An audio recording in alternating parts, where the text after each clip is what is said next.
Good afternoon and welcome to the meeting of the Governor's Interagency Advisory Council on Homelessness to Housing Technical Assistance Committee. This meeting has been publicly noticed in compliance with Nevada's open meeting law. Chair Michelle Fuller-Harlauer will call the meeting to order.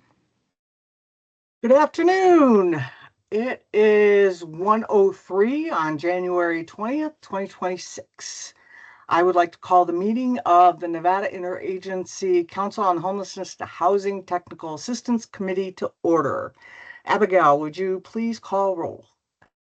Yes. Chair Michelle Fuller-Harlauer. Present. Vice Chair Brooke Page. Present. Dr. Pamela Janelle. Chris Murphy. Adrienne Babbitt. Present. Julie King. Present. Dr. Diana Turner.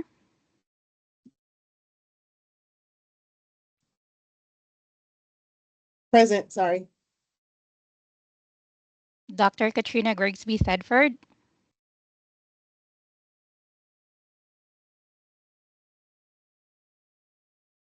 Arash Ghaffori.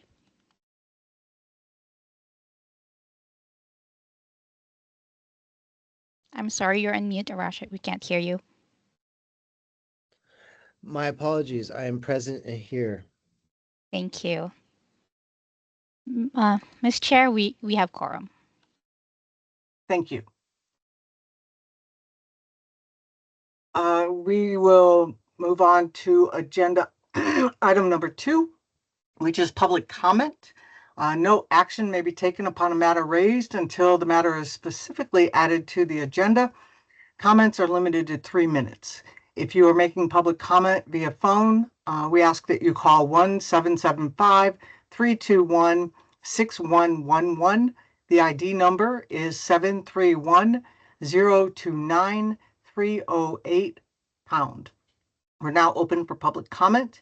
Please unmute yourself and state your name for the council.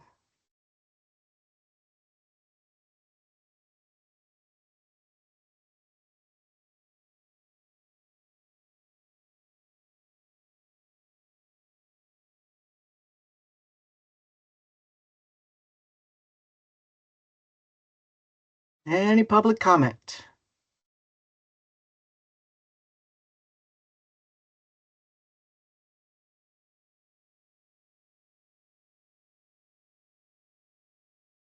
Abigail, was there any public comment sent in writing or via email? There is none. Okay. With that, I will just remind the public that there is a second opportunity for public comment at the end of the meeting.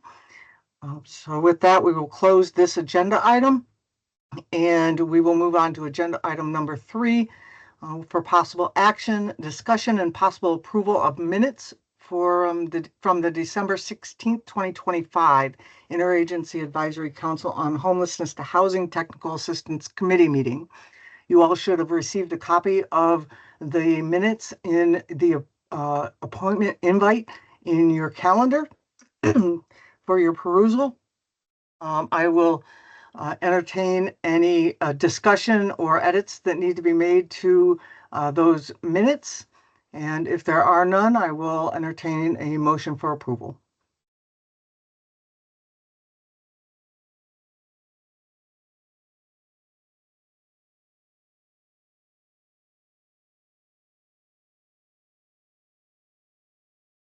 Adrienne Babbitt, I move to approve the minutes. Thank you, Adrienne. We have a motion to approve the minutes from December 16th, 2025. Do I have a second? This is Julie King for the record. I second that motion. We have a motion and a second to approve the minutes from December 16th, 2025. All those in favor, please unmute yourself and indicate by stating aye. Aye. Aye. Aye.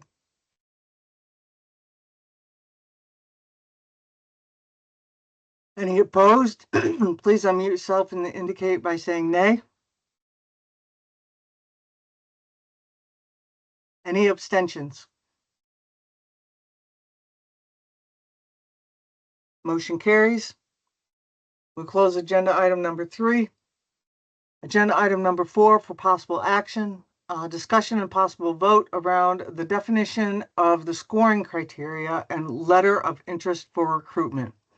At our last meeting, we had a lot of discussion around our voting criteria, definition of the scoring criteria, and letter of interest for recruitment. We had a subgroup that was created to help with this these items, and I believe that subgroup has met, and we received some information from the subgroup. Arash, do you want to present that information, or would you like me to just go ahead and present that information to the group? Thank you, Madam Chair. Dr. Katrina and I a couple times and whipped this up for you guys, and tried to make it pretty self-explanatory. So I think that the email, I know we only sent it out this morning, but kind of speaks for itself. But basically, we just improved alignment of scoring and common definitions and different things, as you'll see.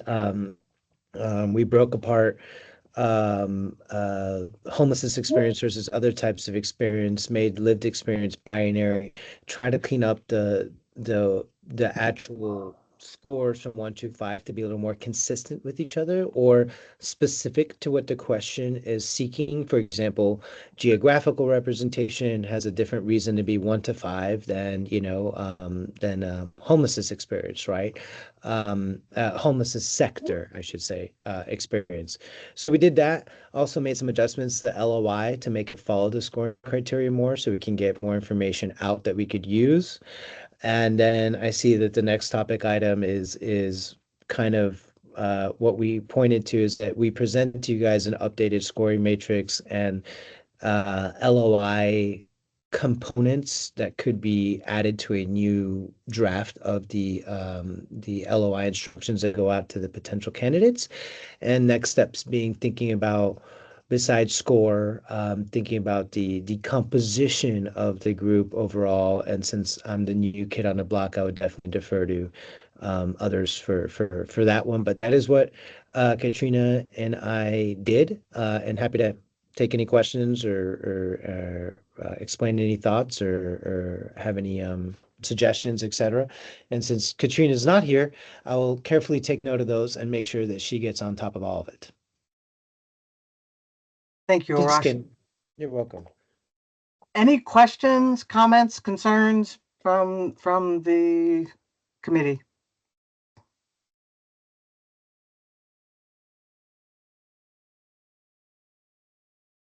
Did everybody get the email?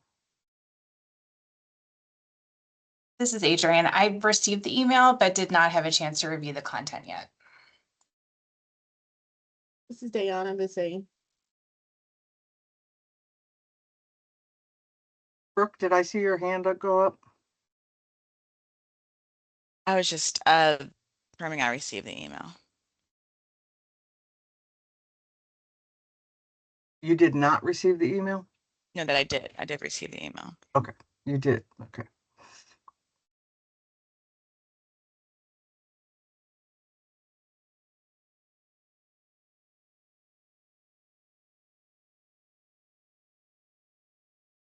So since folks have not had an opportunity to review the information in the email,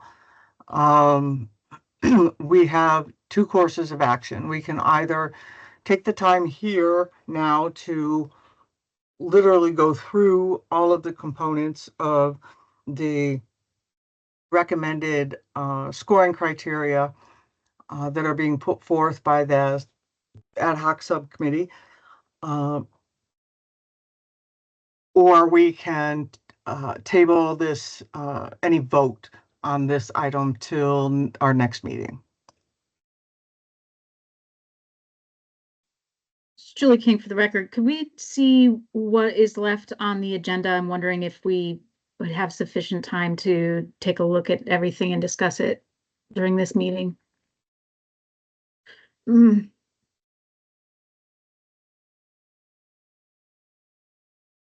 All right. I would be in support of tabling this item then till the next meeting, so folks have some time to review the email.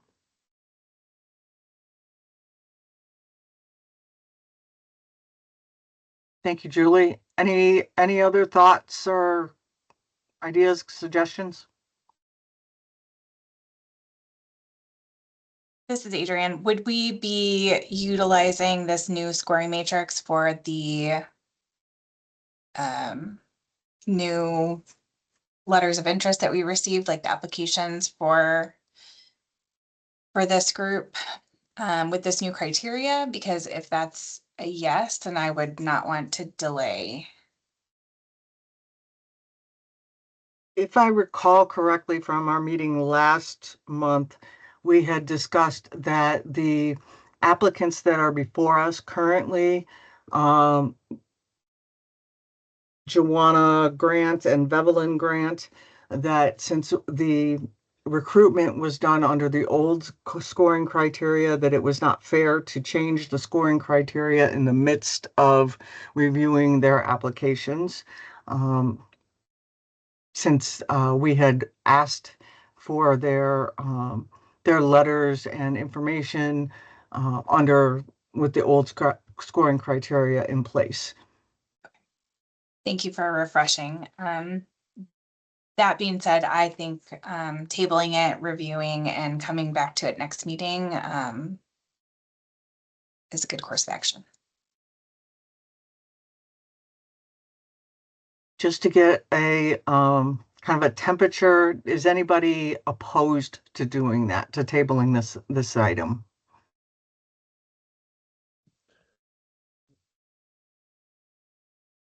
No, certainly not opposed to it, and thanks for clarifying about how we're going to score the existing applicants. But would it beg the question that we need to append the following agenda item too, or are those kind of correlated but not necessarily causal?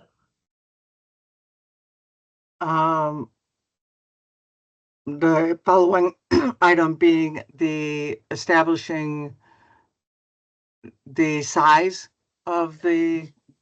Yeah, I didn't know whether talking about the size would also mean talking about like, well, we want 14 because we want 3 or 4 of each type, which could somewhat relate to the scoring depending on what we decide, or if that's overcomplicating the matter.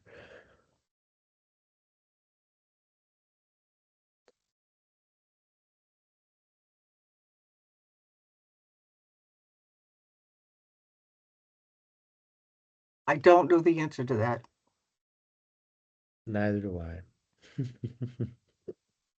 This is Julie King for the record. I don't know, they feel like two different things to me and not necessarily, you may correlated, like you said, but no causation. So I feel like we can delay or not, I don't want to say delay, although that's what we're doing. I mean, table the definition to the next meeting, but make a decision today on item number 5, establishing the size of the committee.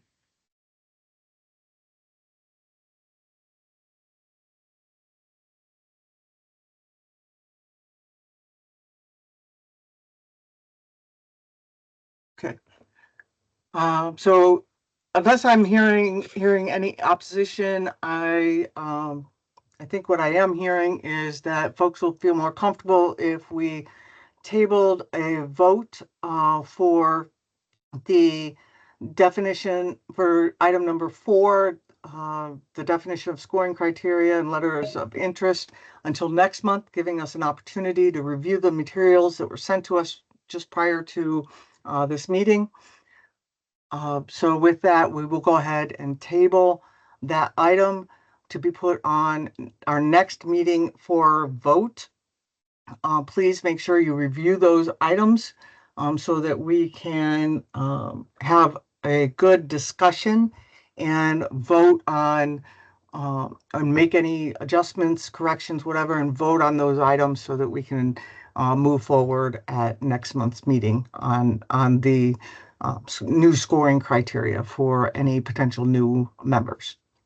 Can we all agree to that? I see one head nod. Yes, thank you. And a thumbs up. All right, thank you all. It's kind of hard when I can only see a couple of faces, so appreciate it. For those of you who are on screen.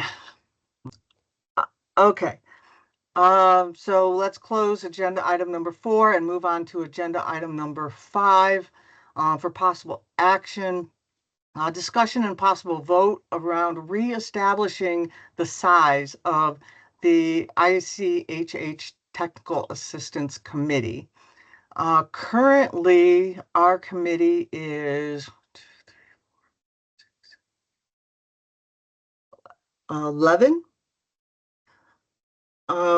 We have historically had an odd number on our committee because that makes it, in order to have quorum, it's 50% plus 1. So it just kind of makes it a bit easier to get quorum, or to get to that quorum number numerically. We had at one point the size of our committee had been 15. We have had reduced the number of our committee. I don't remember if it was a year ago, a year and a half ago. I don't remember when that took place, because we were having a hard time meeting quorum in order to hold meetings. And we felt it was critical to meet quorum, to have meetings on a monthly basis in order to get the work done. So with that, we took the movement to reduce the number of members on the committee so that we could continue to move forward with meeting quorum and getting work done. At this point, you all have expressed a concern or interest in wanting to have discussion about expanding the number of people on this committee. So that's what this agenda is for us to discuss. Do we want to expand the number of people on the committee? And if so, to what? And is it just an expansion of the number, or are there other components to that as well? So I will open it up for discussion.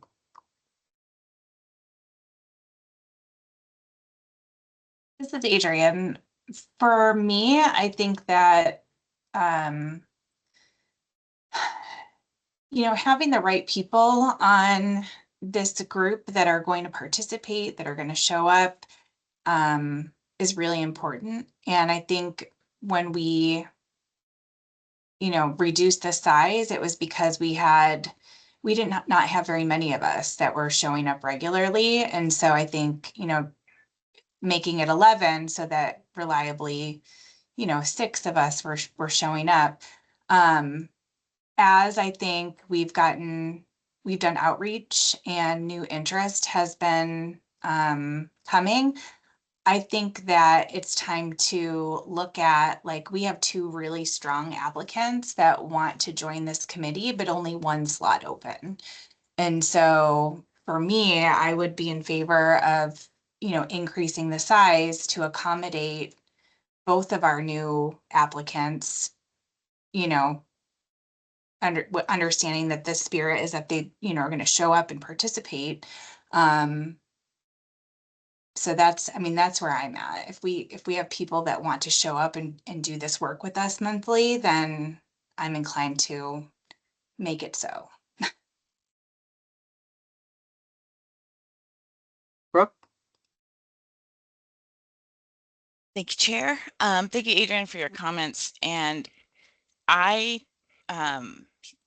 hear your essence of the rationale of wanting to accommodate those that want to be on this committee. And I think historically, from the time I've been on this committee, I think folks start off genuinely with a strong desire to want to join, and life happens and things happen, I think, over time that impact folks' availability, which is just seen the impact of when multiple people have had things and issues happen and we haven't been able to meet quorum has just been really frustrating. And just from a quick search of kind of the ideal, just knowing that the work that is intended for this technical assistance committee, it seems like between 8 and 11 people, where you only need about 5 to 6 people to meet quorum, feels like a workable number in order to get things done, keep the momentum going. I think once it gets above 11, between 12 to 15, it's harder to schedule or harder for folks to get, everybody on the same page. I think the more numbers you get. So I think keeping it in a workable number, I mean, it could even be between 5 and 7 would be ideal for more decision making, but I think that 8 to 11 seems like a number that feels like it can at least get people scheduled and meet a quorum, but that's just my thoughts.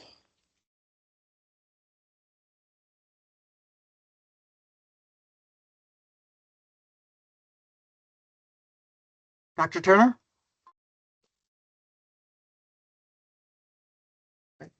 Hi, Dan Turner for the record. So just a few thoughts to piggyback on Adrian and Brooke, that I would agree as well to increase the size, but I also want to kind of go back to when I first joined. I recall actually getting into the strategic plan itself and doing the work and looking at those categories and looking at the work itself. I could be missing this or not, but there's been quite a few meetings where we haven't even touched the plan, and possibly getting back into the work of the plan will also get people back engaged that are currently on the committee, possibly.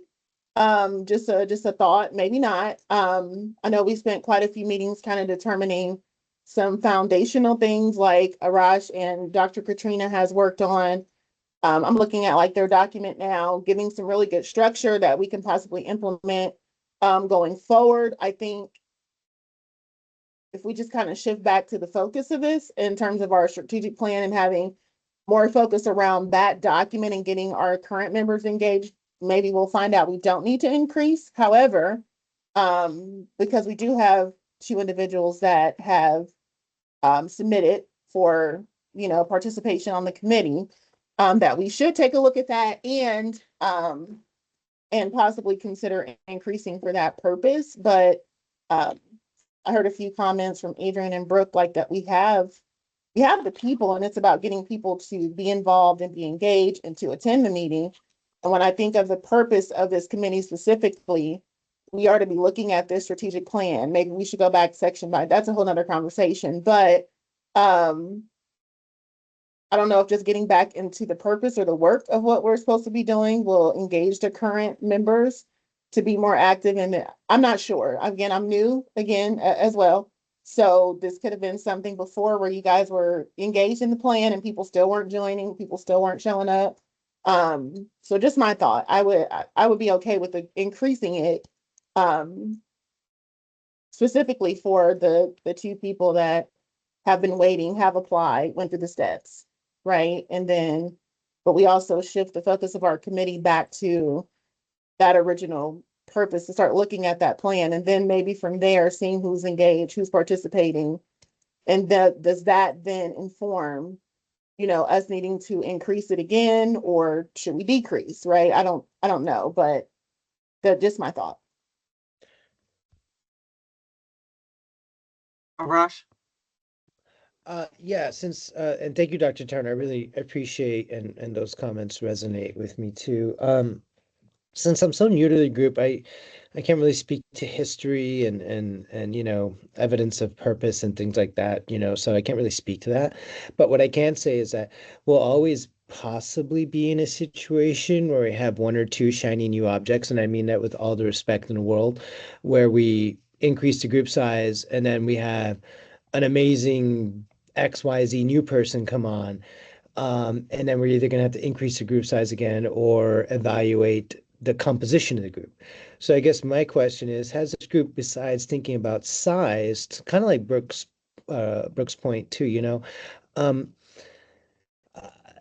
having a healthy amount of people in a room to divide and conquer and to have synergy is good. Having too many cooks in in the kitchen can be problematic. So I guess from a purpose of existing members versus considering new members, is there any sort of rhyme or reason to why we're on besides our individual merits? Like, do we have enough research type of people? Do we have too many nerds? Do we have enough live decks? Do we have not enough live decks? Do we have the wrong balance of people for the strategic part? I'm sorry, the technical part of the strategic part of our work, right? So that's where I can't speak of, but I can ask the question that I think besides considering group size, we should probably consider, do we have enough brainiacs? Do we have enough frontline people? Do we have enough whatever this group is looking for that can help it achieve its goal, besides just cool, smart people?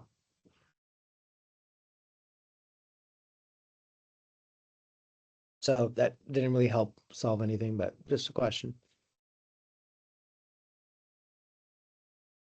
This is Adrienne. Arash, I really like what you just said. I think that as a strategic committee, like being strategic about our membership would be really important to consider.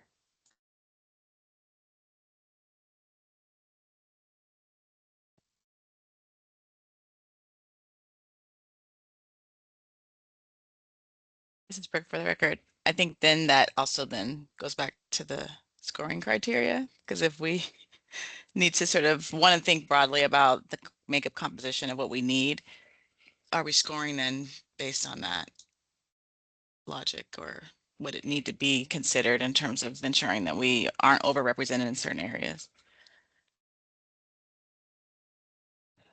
Yeah, that's the whole correlation versus, more than correlation, I guess, or not.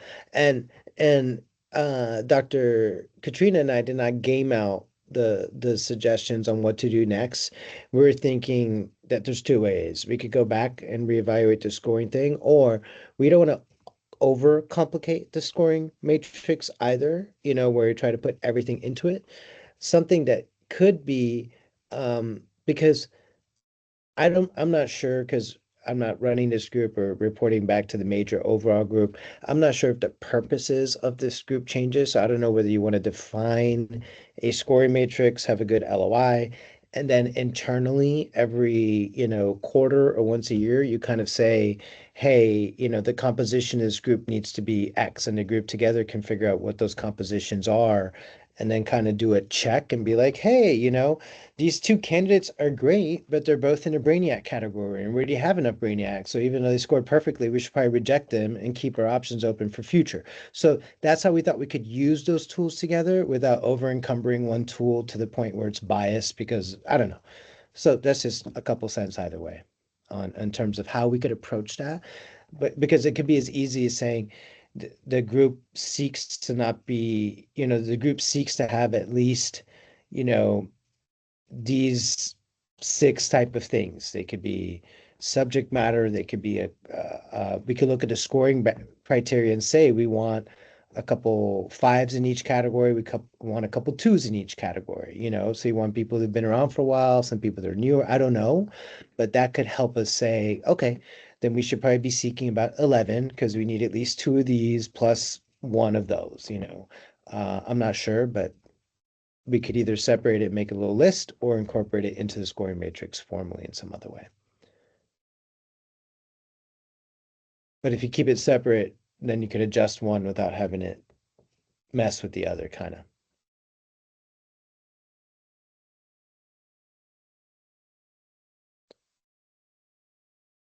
Yeah, Did that make any sense, or should I try again? Yes, it does make sense. Thank you, Just Arash. making sure. Just making sure. I think, what this is great conversation, and I think it's needed conversation. And I think it goes back to some of the things that have been said over the last few months with the scoring criteria as it historically was, with needing folks from across the state, right? Having geographic representation, and needing folks with skill and knowledge, expertise versus experience in homeless services or mental health and substance abuse services, versus folks with lived experience, right? Needing a variety of folks on the committee. So I think it's, but doing it in a more of a, lack of better terms, I'll say simplistic manner. And so I think that as we are moving forward, I think that being more sophisticated about thinking, what is the composition of this group?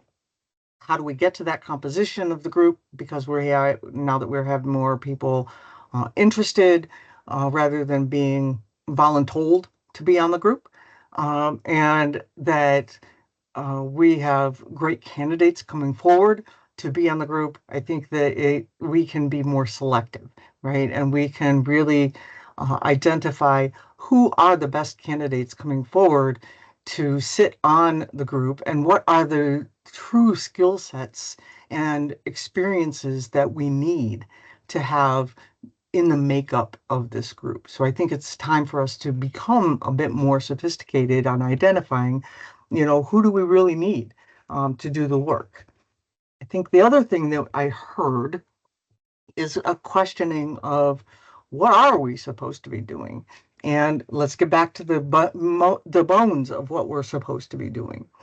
And I hear and understand the frustration of, we were working on the strategic plan and we haven't for a few months.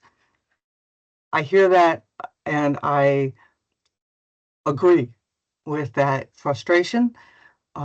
As you may or may not remember, Brooke and I both have identified that we have been waiting for future direction for our future activities from the ICHH, because we take our direction from them. And we had done what we had been directed to do, which was to create the strategic plan and give them the action plan that goes with that. And we were waiting for the direction for our next steps. So we were kind of in that lull of, what do we do next? And in the meantime, we have been trying to take care of some administrative business that we needed to get done as a committee. So I appreciate you all hanging in there with us so we can get that work done, like cleaning up our scoring and ranking and getting our slate of members full, and getting the folks on our slate to who we need on the team. So maybe it is at this point identifying not only the number, but what that composition is. We did have a resignation from the team in the last month. Austin Pollard resigned from the group after our last meeting. So we currently have 2 vacancies on the team.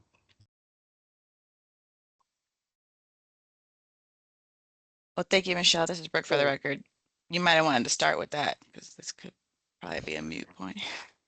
I was about to say, so it sounds like there might be a little longer runway to talk about everything in terms of composition and size, because you can fit the 2 in now without having to revote or do anything. Well, I don't know that negates the conversation, though. No, it doesn't. Because, we've got 2 vacancies, we slot 2 people into those vacancies. I think the conversation is important. Are we bringing the right people on? Do we have the right makeup of the team? And does that make sense moving forward? Or are we just putting people on to put people on, and just keeping status quo to keep status quo to move forward? And is that really helping us to do the work that needs to be done? Right? Are we making purposeful decisions, or are we just moving forward and going through the motions? right? So I think having the purposeful conversation is important.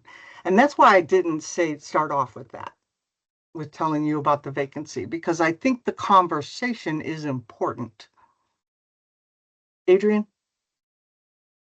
Thank you. This is Adrienne. I think that that then goes back to, you know, the potential new scoring criteria, and are we going to have these new applicants go with the new scoring, you know, but to your point, they applied to this group under our old model. I think potentially we could vote on their membership and then look at as a group whether or not our existing makeup is for the, you know, in a strategic way, do we fit our strategic need as a state working group? And, you know, if anybody needs to resign or, you know what I mean, be invited to utilize this time for something else so that we can, you know, try to get potentially the right people, how we decide. I think that's a larger conversation that we could incorporate our new members with. Yeah. Dr. Turner? Yes, Diana Turner for the record. I want to add on to her point as well, or just a thought, actually. Let me back up. When we all applied, we were scored. Is there a central place for all of our scores?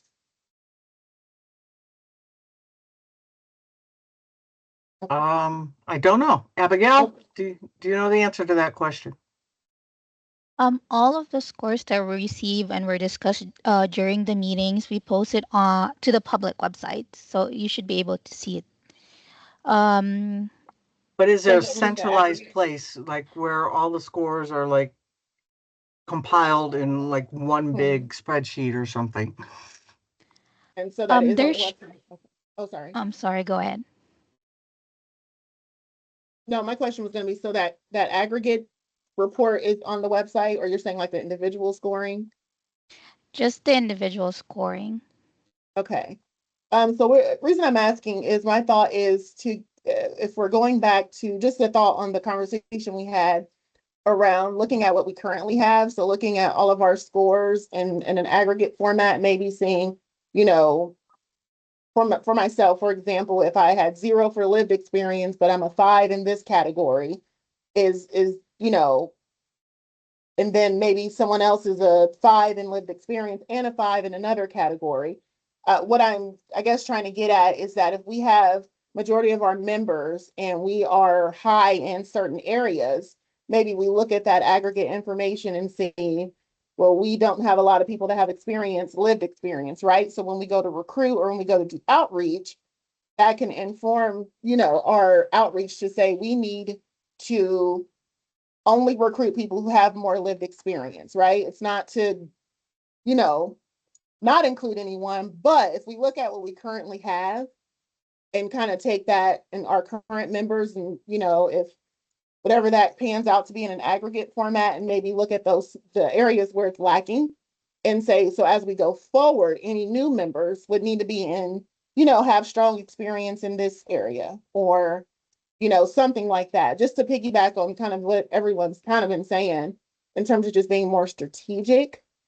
Maybe we're top heavy on the planning and research side, you know, and not, you know, so I don't know, it can kind of inform our recruitment or what we put out there in terms of looking for new members if we go the route of increasing as well, right? I guess, if that makes sense. Makes sense in my mind. Makes Thank you, sense to Dr. me. Turner. Arash? Oh, yeah, I was just gonna say that, you know, for our board recruitment and well, a couple different boards I serve on, it's twofold. We have, you know, kind of like a scoring matrix, right? Which is what we're working on discussing and everything. And then the board once a year, like once you get on the board, you kind of get like a baseball card, which is based off the scoring matrix, which is it's candid, that you're really strong in this, you're kind of not have a lot of experience in this or whatever, right? So then that becomes an aggregate score for the group, right? And each thing's its own color, blue, purple, orange, this, that. So any board member, when they're considering a new member, they look and go, wow, we have so much blue and no orange, or we have whatever, kind of what Dr. Turner, right? Dr. Turner's saying. So anyway, yeah, I couldn't agree with that more. That I think that that's something that also changes, though, is my point, is that we may have too much live decks or too much this or whatever just because of what we decide. But also, if the board is going to be embarking on a really technical exercise for next year versus thinking about a whole bunch of program improvements for the next year, then maybe, you need to be thinking, okay, this next year, we're going to need to be really top heavy on live decks because they're doing so much XYZ, and that could also inform how you populate people moving forward as well. So yeah, I think Dr. T did a great job of just saying what I wish I could have said. So it sounds like we maybe need to do an inventory of what the knowledge, skills, and abilities are of the folks that are on the count on the committee. Diana, for the record, I would say yes. And since we already have that information available, it's just a matter of putting that into one report or one document that we can put those categories up there that we were scored by, our scores are showing, and then we kind of, filter out that way maybe, or just kind of assess or analyze that way to see. I don't know if that's possible. I'm on the website now. Go ahead, I'm sorry. I agree that we do have the scores, but although those scores are from the old scoring system, and we do have this potential new scoring matrix or scoring system that's before us that we'll be really looking at over the next month, and I think it goes into a bit more detail and is with the letter of interest is asking for a bit more from potential applicants that we may not have from us that are currently on the committee now. So it may behoove us moving forward to just collect the data from us to populate whatever it is that we want to populate to capture the information as we move forward. Arash? I think my hand up was up from the last time. Sorry. Diana Turner for the record. I do have a question. So would that mean then your current members would then be scored according to the new criteria, or just evaluated against that new, not like scored for remaining or leaving, but are you saying that we should then, based on the new criteria that's been presented, all of the current members go through, and how would you determine that? Would we resubmit our information for someone to score, or for us to score one another? How would we go about that? Personally, I think we would collectively need to decide how we would move forward. Personally, I think that we would just need to, as a committee, need to just kind of get a sense of who has what, right? Who has what experience, who has what knowledge and skills and abilities that they have brought to the table, who's representing what areas, so that we know, right? And let's get it in some type of a chart or something, right? So that we can represent that. And and then as we determine what do we need on this committee, I think that we probably should have, if we need to, have some hard conversations. And if we have major overrepresentation in a specific area, I think we need to not let our egos get in the way. And we need to be able to say, hey, Michelle, you know what? Thank you for serving for all these years, but we don't need you anymore. Would you mind stepping down? so that we can get somebody else in here. And I need to not have my ego get in the way and say, no problem. I appreciate the candor and, let me know if there's anything else I can do in the future for you. And then I need to step away and let somebody else step in, right? And not be hurt and not be angry about it and wear my big girl panties and and, and move on, right? Because sometimes you just need to be able to step away if it's time to step away.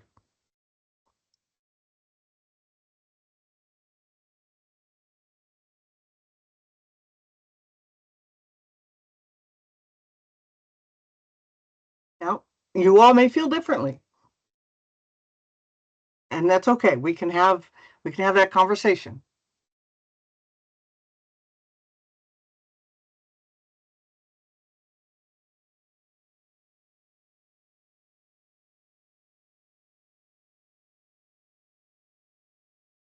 This is Adrienne. I guess I'll just concur with what you said. I can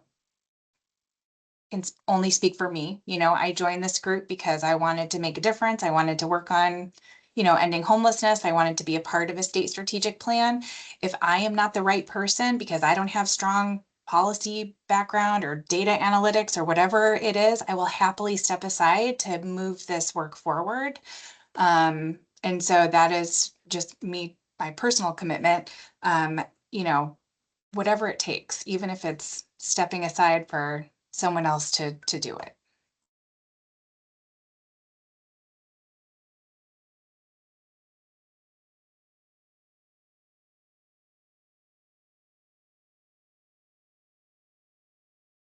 This is Brooke for the record. I agree with all that has been said. I think it would be good to maybe even just all of us just reapply. Update all of our information, make sure there's consistency. Seems like it would be a good use of just parity across the committee. Yeah, I couldn't agree more as well. This is Arash that whatever we develop moving forward, we should also apply to ourselves to ensure that we're not already not composed in a way the group needs to be. And then we can either self-elect or just have conversations. Hey, there's too many people named Arash in this group. Sorry, buddy, but you got to get off, and I'm good. No hard feelings. That happens to me a lot, by the way. So, I'm sure it does.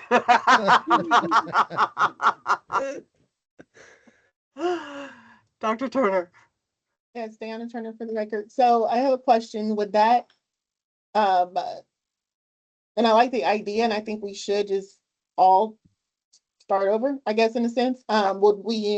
I think Arash might have mentioned that maybe, would we just self-evaluate? So if I'm looking at the current rubric that has been sent over, like, would we self-evaluate where we fall in these categories, or will it, as we did in the beginning, actually submit, let our peers review, and then score us? How, I don't know. Arash? We can't hear you. Oh, yeah, thank you. I'm not sure the answer to that question, but I think that you could go either way. You could either formally, although this is tricky since it's a natural government subcommittee, you could formally have everyone reapply, but that means for a second, no one is technically approved, right? So that could get weird. That could get weird. However, I think at the end of the day, what you're looking for is to ensure that the existing board meets the balance of what you want in terms of the group's composition. Therefore, the group should probably, and this group is the only people that can do it, is come up with the ideas on what the composition should be, right? We want 3 of X or 3 of Y or whatever the case may be. And then we can, once we finalize the scoring matrix and that decision, whether it's self-evaluation or even, rescore ourselves, and then have the staff, if they're willing, keep an updated roster on how everyone who's on the group scores in what areas, so then we can look and see, cool. Well, it's obvious we got too many people who have 20 plus years of experience. We need some new people on here, or whatever the case may be. So that would be my thought on how to handle it. One, having that conversation as a group, two, and deciding what we think the composition should look like. And two, not firing anybody, but then having everyone evaluated among that new standard so we can say, okay, we have too many people leaning this way, or we have just the right composition, and all we need now is one person to fill in the plug here, or whatever the case may be. That way we don't have to formally reapply as a whole group, because that'd be crazy too. But maybe I'll be the shortest lived member of this group. See my way right out of here.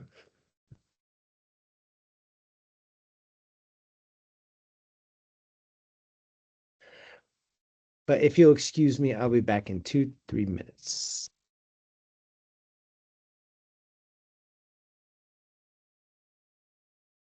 Okay.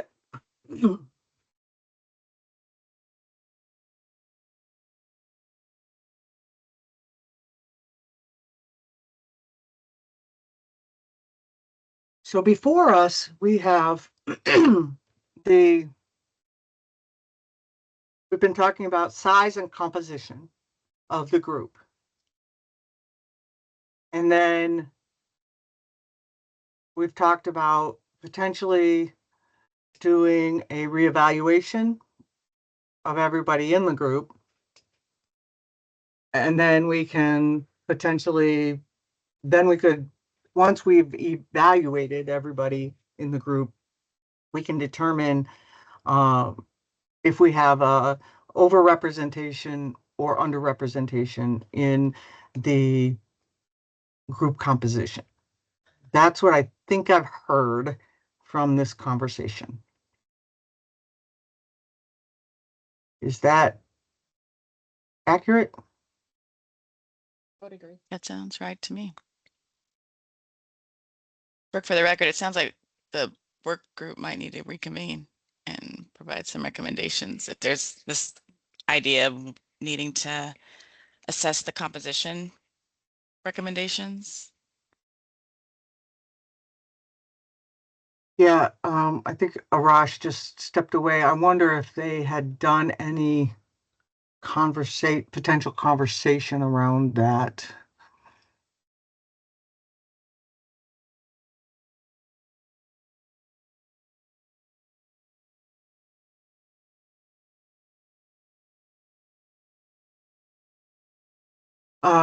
So in the meantime, regardless of the composition, can we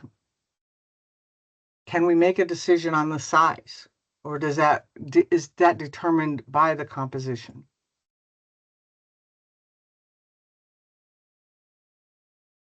This is Adrienne. I think that's determined by the composition. I agree. I would also like to add, I feel like some of this needs to be informed by the role and expectations that the Interagency Council has on this committee, because I think there's a lot of wishful kind of processes that we foresee this committee be doing, but without that direction and guidance, like I think all of this could be speculative until we have further direction from the Interagency Council.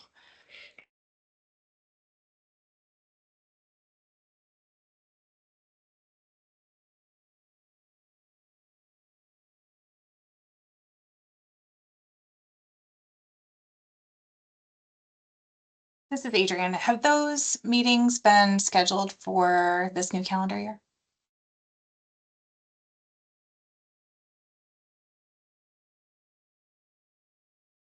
Abigail, I don't know if you know. Oh, yes. Their first meeting will be on March 19th.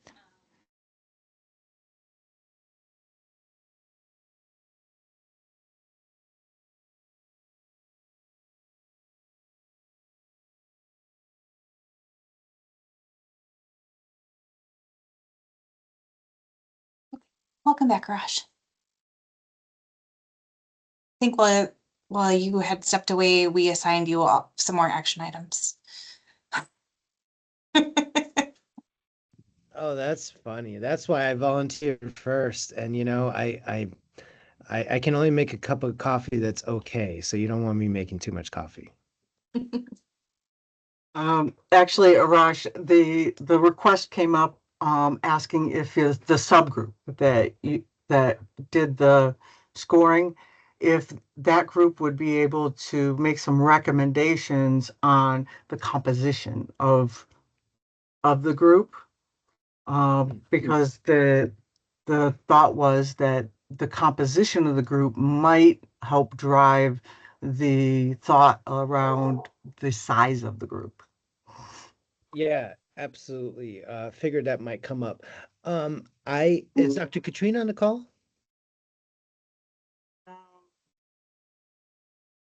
I So, haven't seen her come on, no. okay. Well, Dr. Katrina's been on this group longer, and I believe she's also a member of the actual group as well, not just the Correct. subgroup.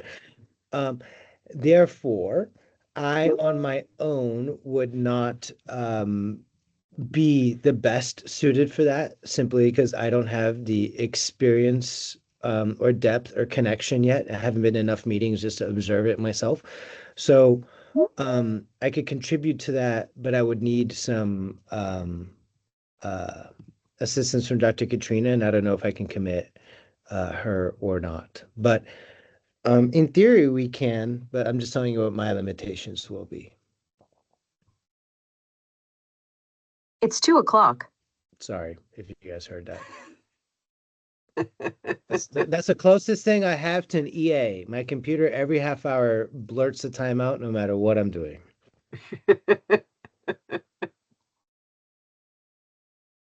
So yeah, we could, but again, I can only speak for myself, and I feel ill-equipped to do that part alone. But perhaps Dr. Katrina would be able to help.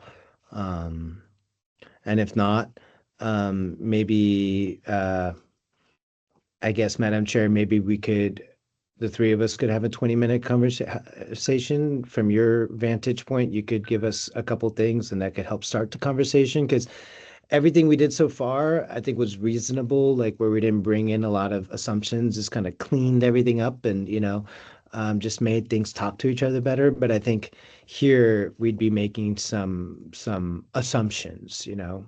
like but in theory, yes, we can. Yeah, I would be glad to join with you guys to have that conversation if you would like me to. Okay. Well, as long as the group frames it as Dr. Katrina was told to handle and spearhead this part, then I am good with moving forward accordingly. Just kidding. We'll take care of it.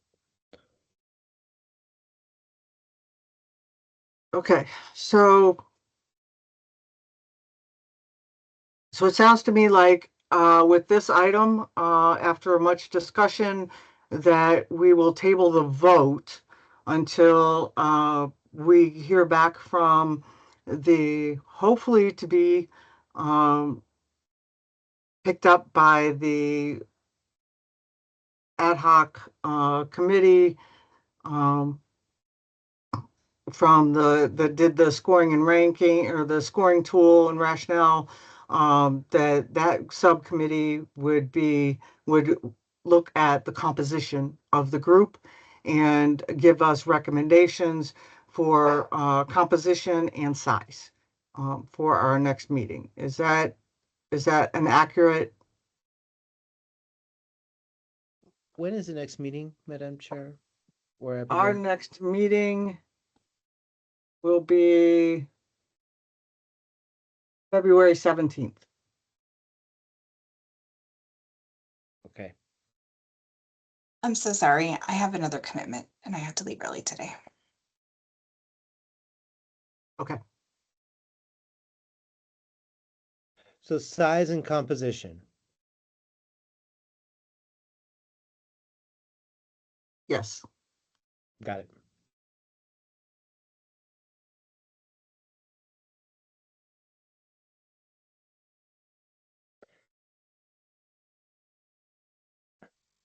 Madam Chair, is it unreasonable to ask the group to, um, send back like some informal measure of whether they agree or disagree with the groupings of the scoring?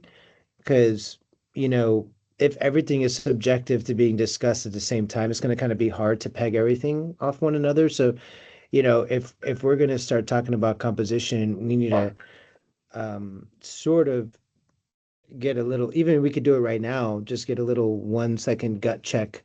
Is the groups that we broke this up to, I mean, you guys are familiar with most of it, but we just like, are these all kind of equally weighted, or any thoughts that could help us with this part of the discussion that we could just do right now? Yeah, what is it yeah, we can let's give you what you need in order to work on this task, Arash. So what is it that you need feedback on?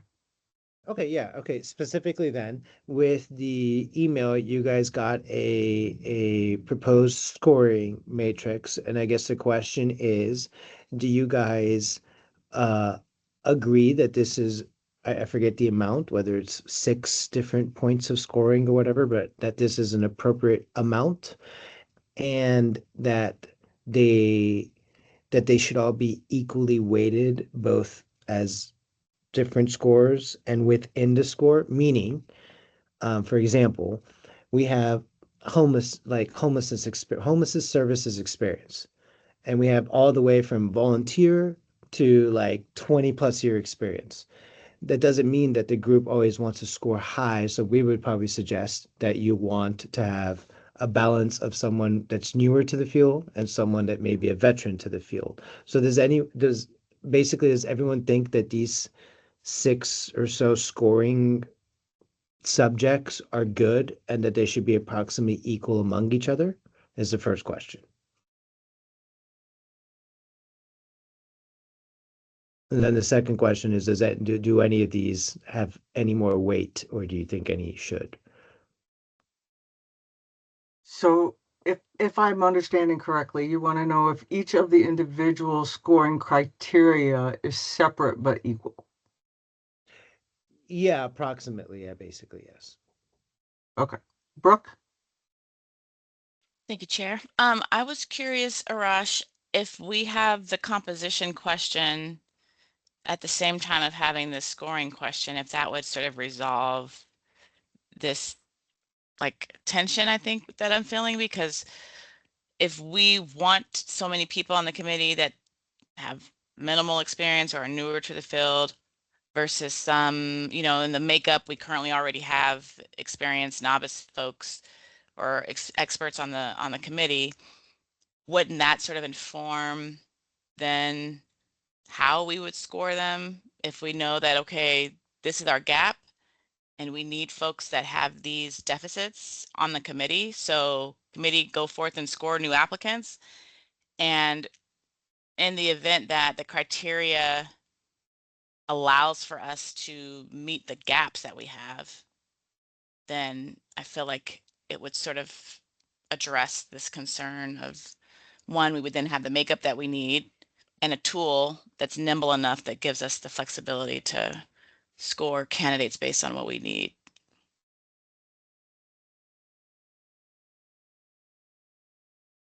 Um, Thinking. Um, I think the best way to answer that question is to redirect what this little subcommittee Katrina and I are agreeing to, which is that we will talk about this, and we're either going to come back with one of two things. We're either going to come back with specific recommendations on composition and size, or we'll come back with a very guided discussion of 3 to 5 questions that need to be answered to determine this anyway. So let me see what Katrina and I can come up with based off of that. Um, because yes, I see what you're saying, Brooke. And I guess I can see the answer either way.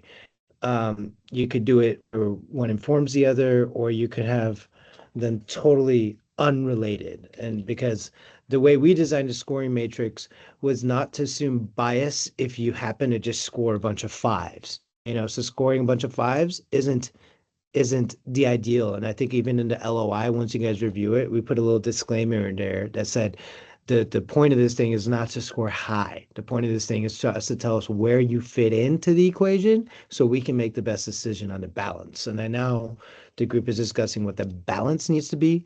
So we'll either come back to you all with 3 or 5 questions that help us determine that balance, or an idea of what we think the balance should be based off of all this stuff, and then we can evaluate it all together.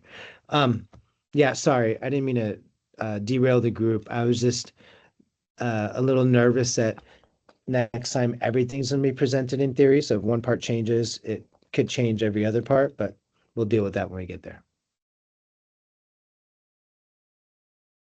Thanks, Arash. I didn't mean to complicate things. I just felt like I feel like even the lived experience category feels like a representation that we want on this committee, but it shouldn't be scored just because I do or don't have that, right? But if our composition now has representation, does that allow us to feel like we've kind of addressed these categories that we want to make sure we have? Geography of the state and who represents the various different areas of the state, so there's representation.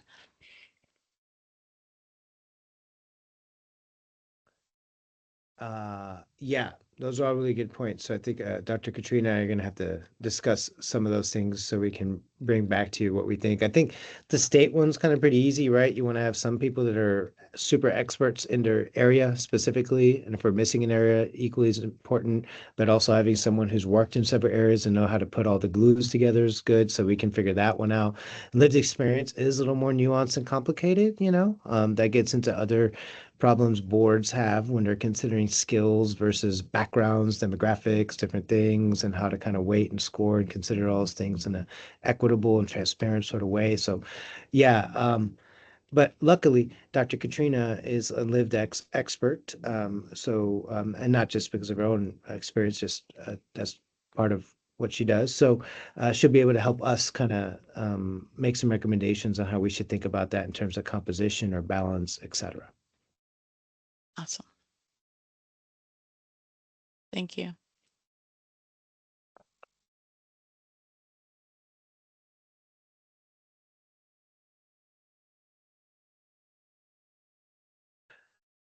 Anything Can I else ask you need from the group, Arash? Yeah, no, that's more than enough. Thank you, Madam Chair. Just one question. Do the staff that are on this call, do they take notes of everything that we're discussing? And are those notes made available to us? They do take minutes. Do you Nope, you need just the asking. minutes or before for your meeting? Is that what your question is? No, I took notes just myself, but in general, I just wanted to know if I could rely on that moving forward, and it sounds like I can. Yeah, and we can talk directly with Abigail and team for portions of the meeting if there are specific things that you need for you to do your work moving forward. Roger. Okay, doke. Sure. Okay. So it sounds like this great conversation. I appreciate the conversation. I think that even though we don't have an actual vote on this particular item, I think that we have had some really critical conversations. And I think that this has been good for us as a group.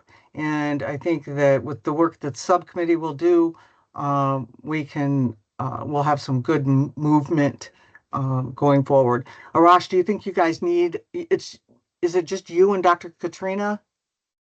Do you need anybody else on your team to help with this work?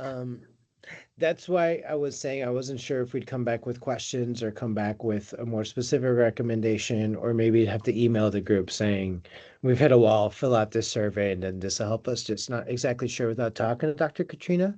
But definitely roped you into at least a phone call to discuss next steps if needed, if it's out of the group scope. Okay. Okay.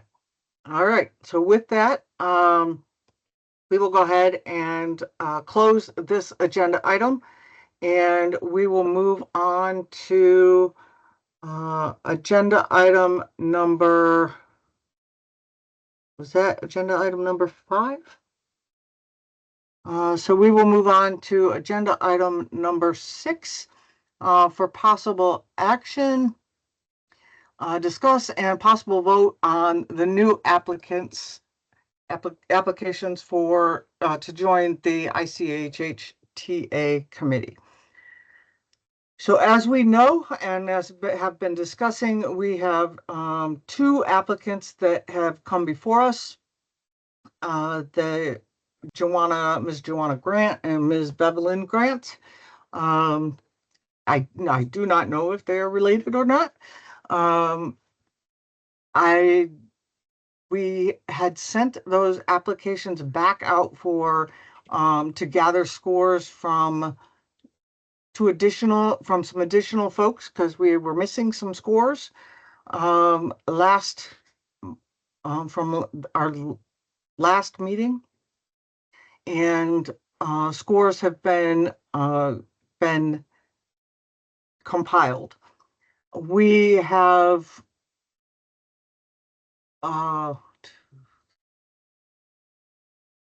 we have 8 people have scored for each. Not the same 8 people, but we have 8 people that have done scoring for each of the applicants.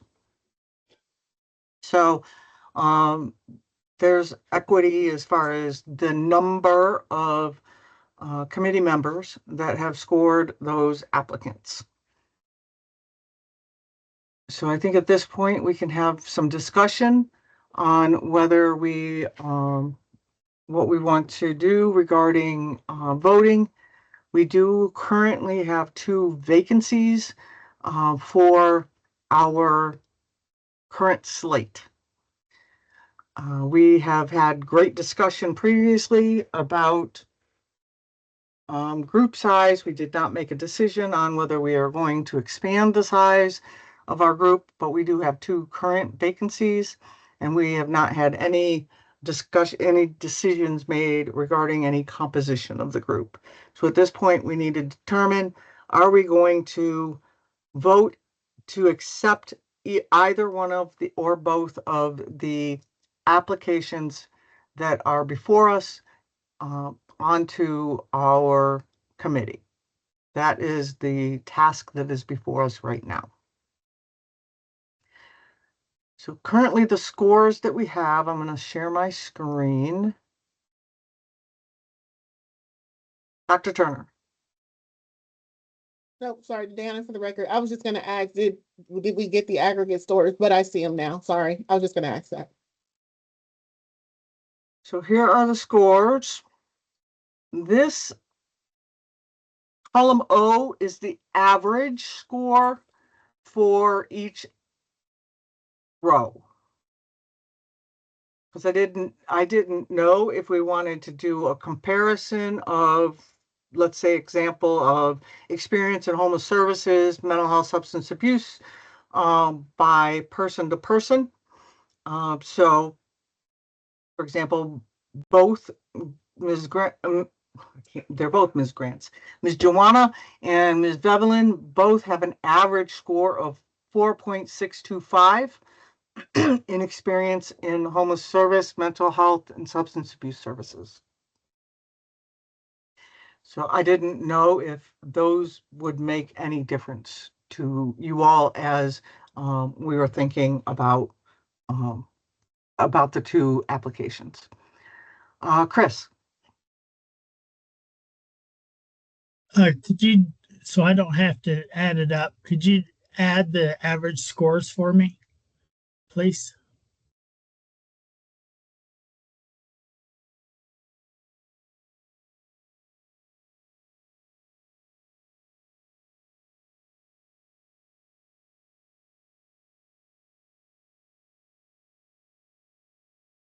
Is that what you wanted? Yes, thank you. You are welcome.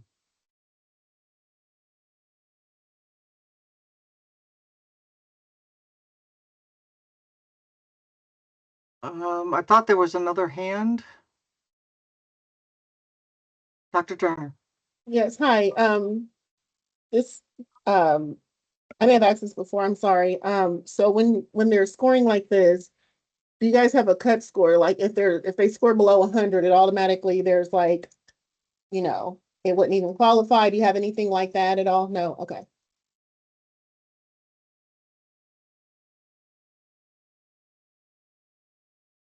So I guess I'm left to then wonder, we're reviewing the scores just to review them, because if we have the 2 seats open and the scores are here, if there's no like cut score, there's nothing that would say if they scored below this, or, I guess we're just looking at how they scored and then just It voting to just gives say, you an idea. It just tells you okay, what the scores were as you all were looking at the application, as the okay, applications were scored, so that you know how they were scored and that they were yeah, scored, so okay, that if you want to have any discussion before there's any motion on whether you want to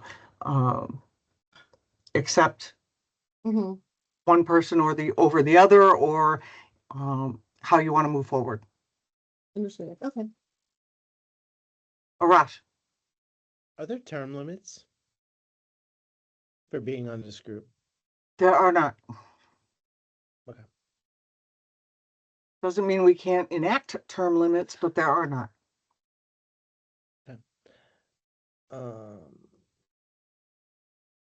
Yeah. Thank you.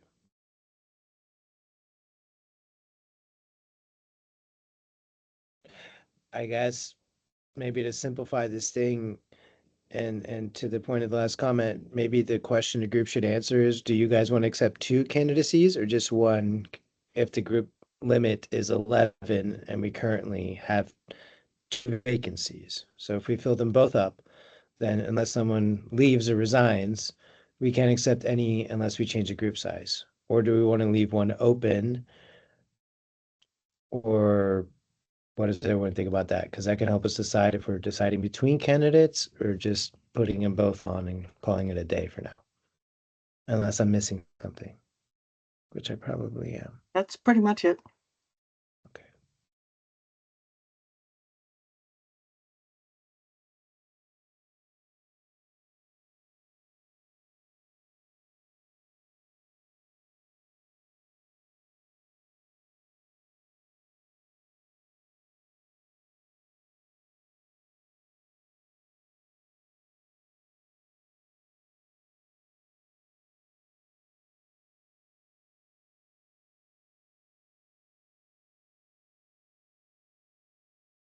Chris?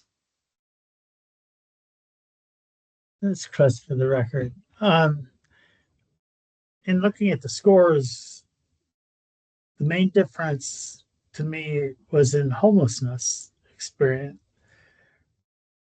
And to me, I think that um, with the work that we have before us, I think at some point we are going to need to have additional seats on this committee.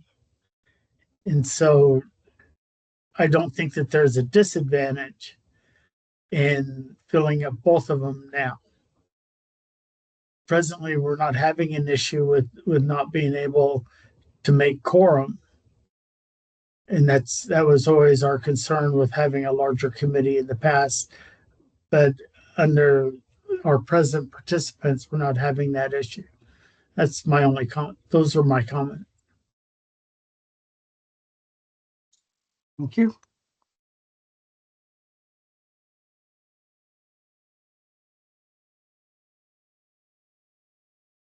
Other thoughts?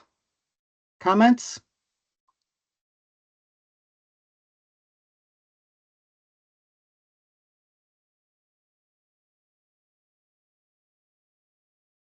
This is Brooke for the record. I think we should entertain a motion. Okay. You have one that you want to propose? I'm going to recuse myself from this process, but I think we should vote. Okay.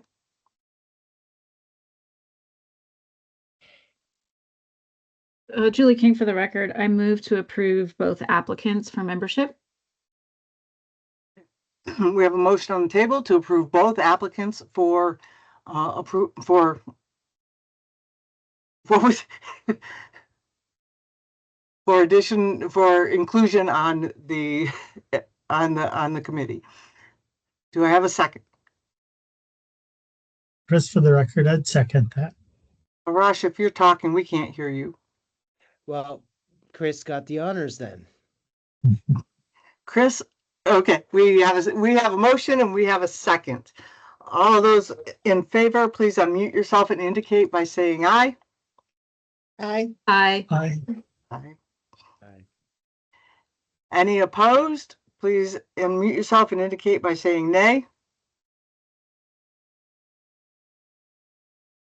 Any abstentions? I abstain. Brooke for the record. Thank you. Motion carries. We now have two new committee members, Ms. Joanna Grant and Ms. Bevelyn Grant. Welcome, ladies. Welcome to our committee. Thank you, everybody. Both on the call, right? I believe they are. They were earlier. And hopefully they are, because our next agenda item is an introduction. So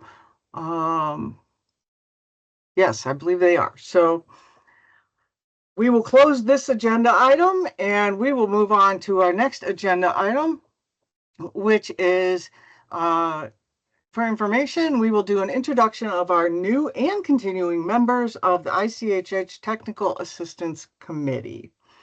So we just voted in our two newest members of our Technical Assistance Committee, Ms. Joanna Grant and Ms. Bevelyn Grant. Would you, I don't know if either one of you want to go first and introduce yourselves to the group, or if anybody from our existing members want to introduce themselves, but this is a time for us to just kind of get to know each other a little bit, kind of a introduction and kind of a get to know you space. So I'm going to just step back and let folks chime in to do your thing. Dr. Turner. Hi, yes, if you guys don't mind, I would like to go ahead and go. I do have to hop for another meeting. So welcome to the committee. I am also fairly new as well. My name is Diana Turner, and I'm with the Nevada Department of Education.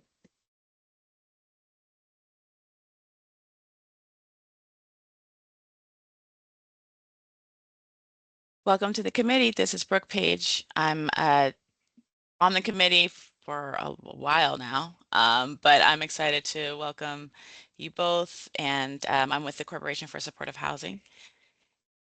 Welcome. Thank you, Ms. Brooke. Thank you, Dr. Turner. I'm Bevelyn. I just want to go ahead and chime in real quick. I'm Bevelyn. Me and Joanna might be related. I don't know. We can find out later. But my background is in community health work and behavioral support services. I'm actually a care extender for an organization that works with Medicaid here in Nevada. It's called Mindula Health. I have been in Nevada for about 5 years, so probably just a year younger than this committee. And I look forward to contributing my experience in whatever way that I can support the efforts of the committee. Welcome, Bevelyn. So great to meet you, Bevelyn, and everybody. I'm Joanna Grant. I am the director of the Southwest region for Corporation for Supportive Housing. Very excited to be here. I've been working in the affordable housing development space for the past few years here in Las Vegas, my hometown. But before that, I was a direct service provider, case manager at some supportive housing organizations, and an outreach worker in the jail diversion space in Seattle. So very excited to be here and be a part of this committee and carrying forward this great work at the systems level with all of you.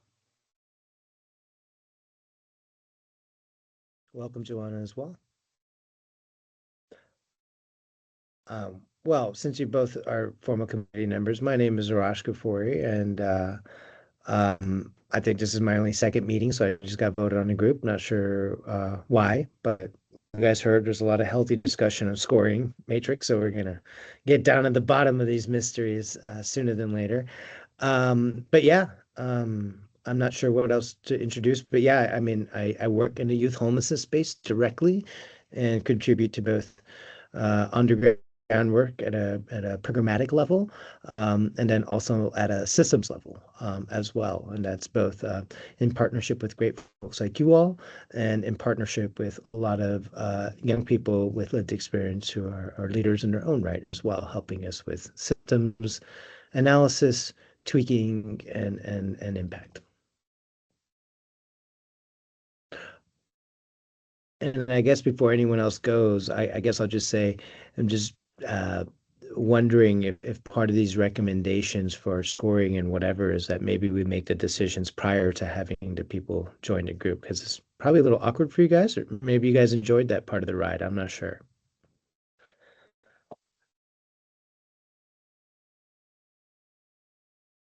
I'll go next. My name is Julie King. I have worked in the field of housing and homelessness for, I don't know, 20, 21 years, something like that. And I currently work for the Partnership Center as the product manager for the SAGE HMIS reporting repository.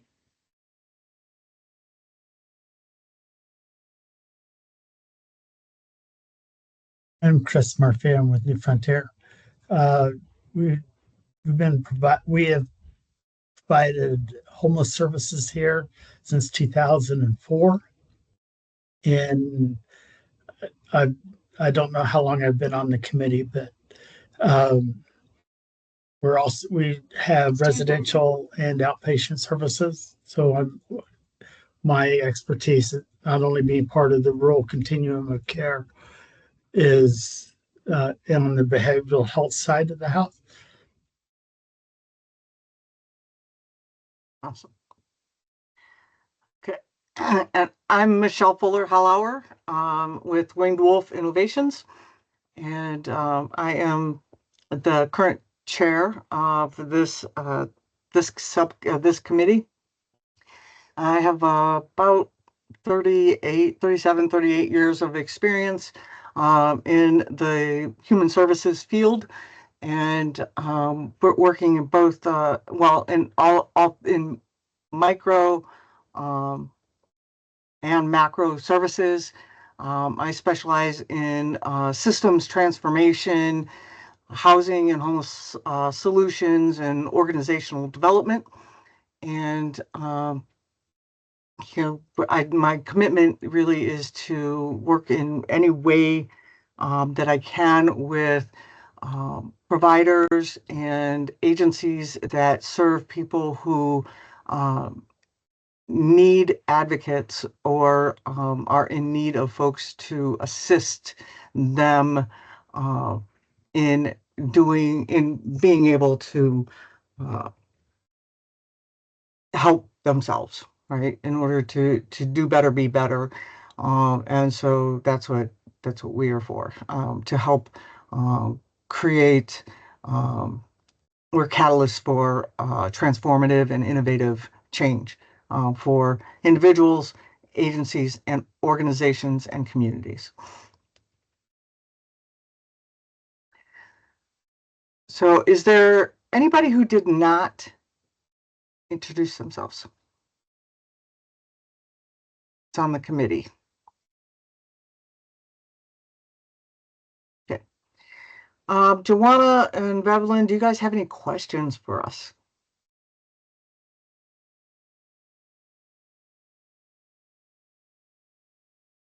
I don't think I have any right so now. far. Same. I probably will. You will.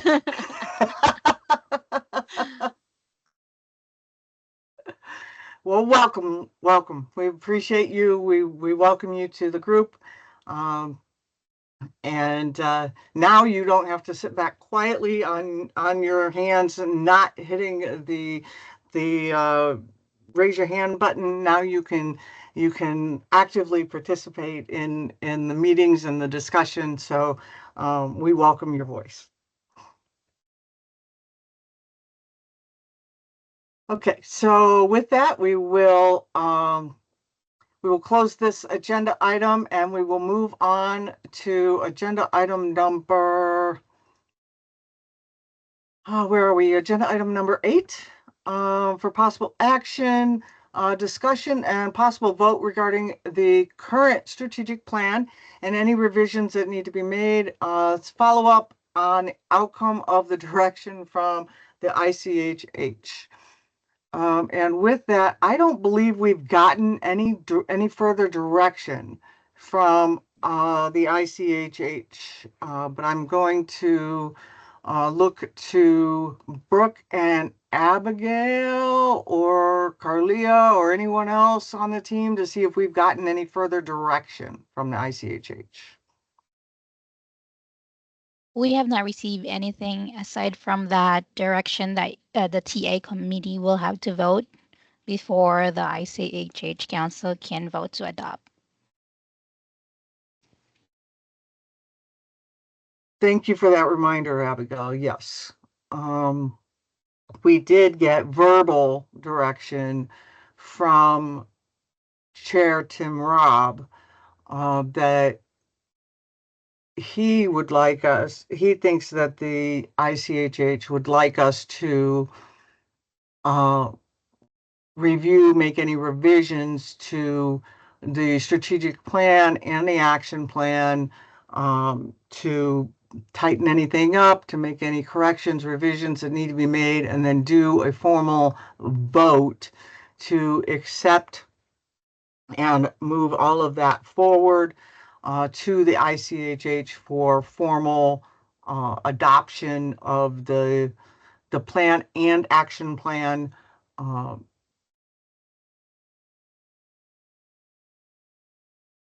so that they can vote on that. And we can do that all as one fell swoop, or we can do that in pieces.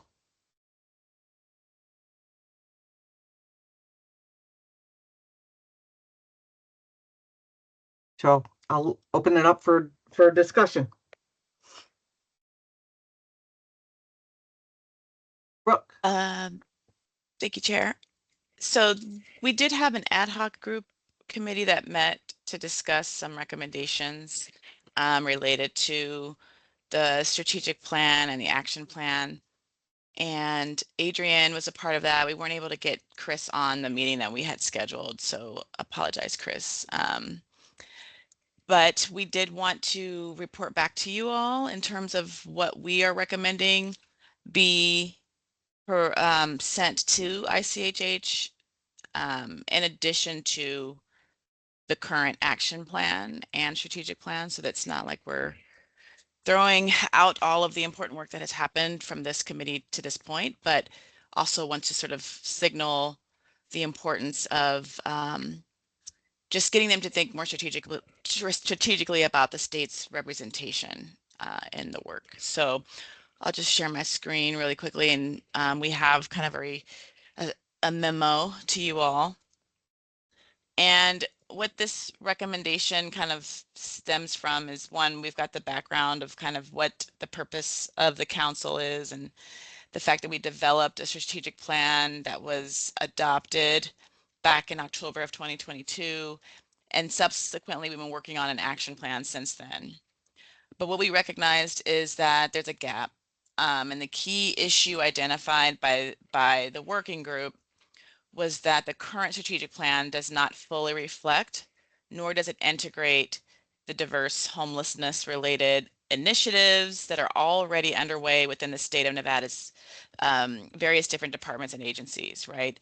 And so these agency-led efforts from health and human services, behavioral health, corrections, welfare, housing, veteran services, you know, these are all essential to how we operate as a state, and can provide statewide system response that could be informing the strategic plan that we currently are not getting information on. So this is a missed opportunity for cross-agency alignment around homelessness and housing. It lacks the visibility into state level investments that are happening to address homelessness and housing related to programs, measurable progress that's being made. We don't know what those things are at the various different agency level. And that is really important in order for us to talk about the efforts that are happening statewide. There's also a gap in terms of strategic actions that reflect community priorities, but not a unified statewide homelessness strategy, right? So maybe local jurisdictions are doing a lot. It's homelessness tends to be a very localized issue, but there's a lot of state resources that go into supporting those efforts. And so how can those things be coordinated across local and state strategy? So what the ad hoc committee is bringing forward today is a recommendation, one of which is kind of aligning off of work that's happening in other states similarly, like California, where here is a link to their statewide action plan, which kind of allows for a multi-governmental approach and coordinated approach to addressing homelessness. In California, they have a 3-year roadmap for preventing and ending homelessness. It's structured around measurable goals, multi-agency action areas, and coordination across state agencies.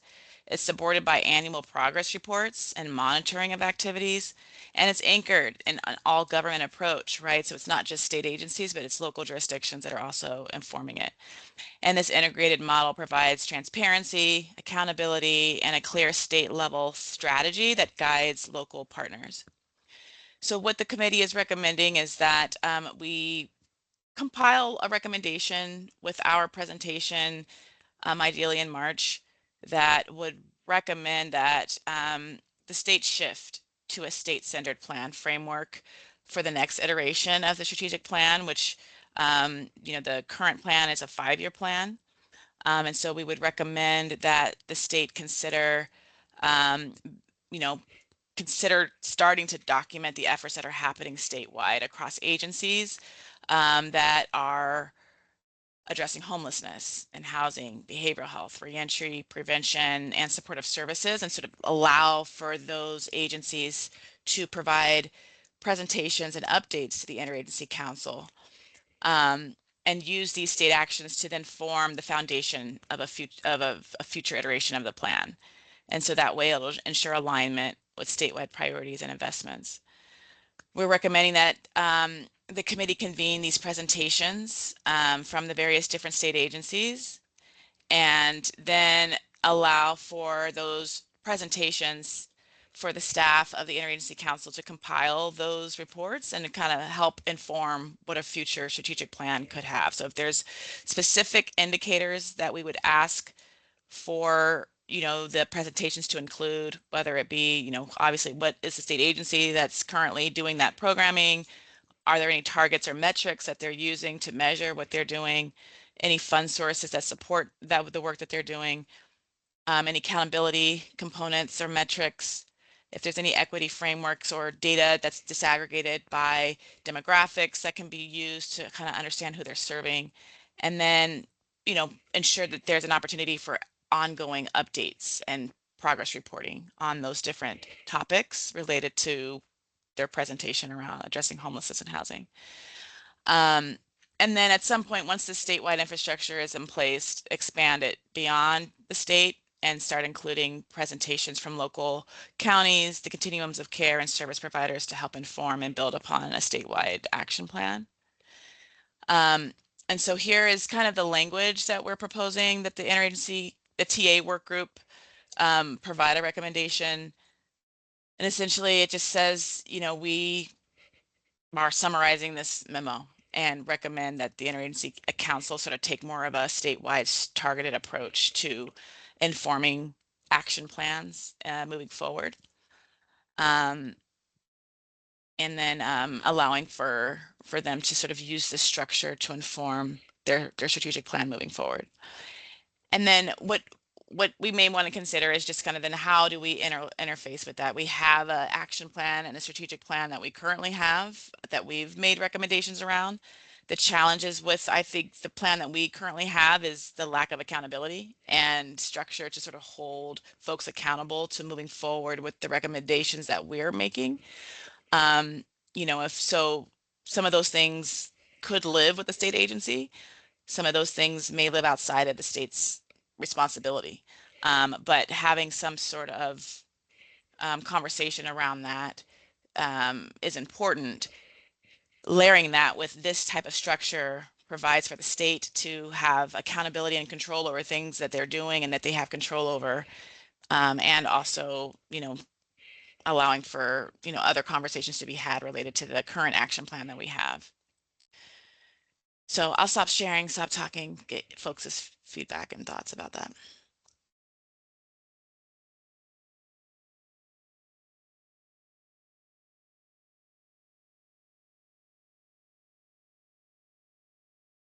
Any thoughts?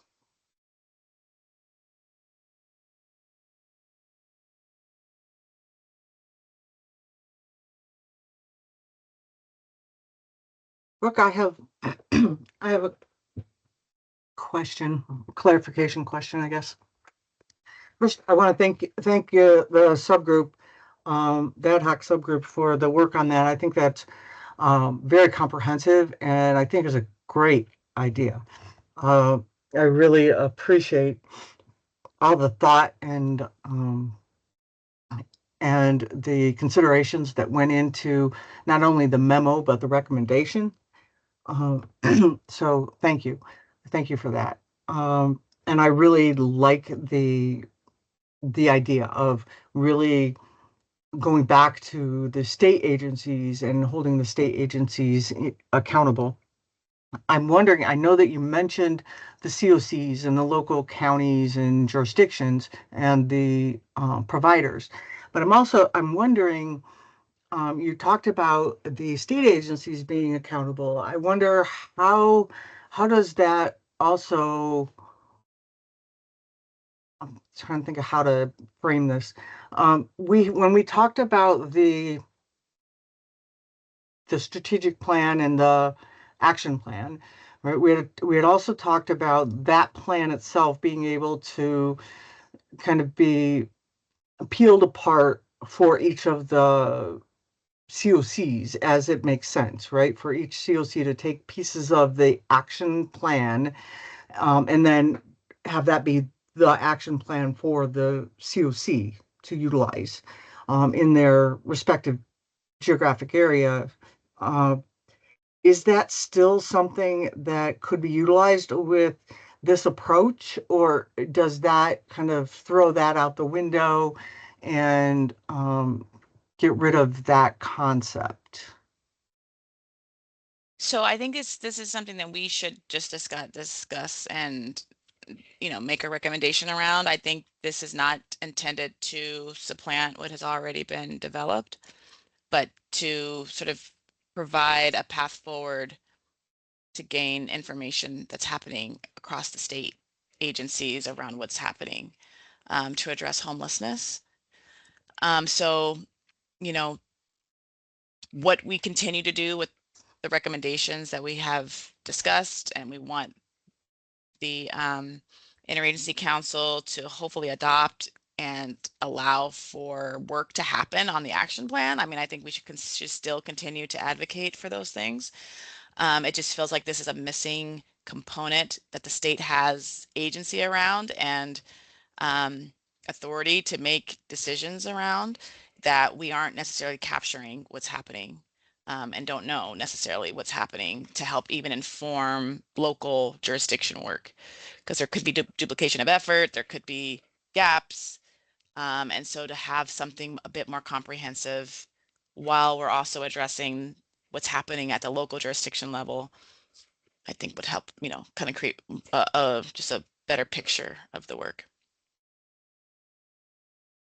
Thank you for that. Totally agree. Totally agree.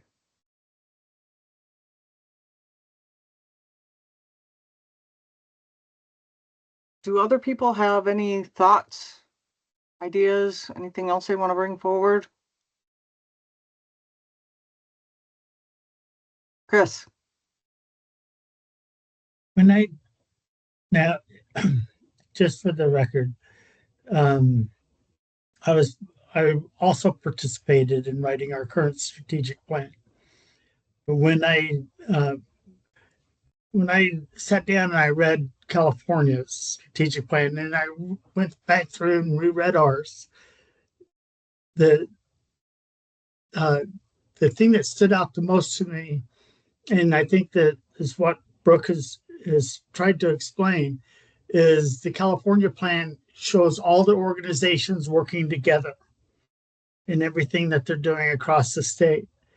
And our focus, even when we started looking at an action plan, we were focusing more back to the agencies that we're aware of in the state that are working with homelessness, which are primarily our COCs. And to me, what was obvious is that vision was too narrow. And I think that's we're all doing so many wonderful things. If we could incorporate everything into one plan and how to track it and how do we know we're making progress in these areas, those are things that we were missing in the original strategic plan. I think that we did a remarkable job in getting a plan together and approved. And so I don't want to take anything away from that. I'm just saying that we can build on it and now document what everybody is doing to end homelessness in our state and include all these other agencies. That's my comments. Thank you, Chris.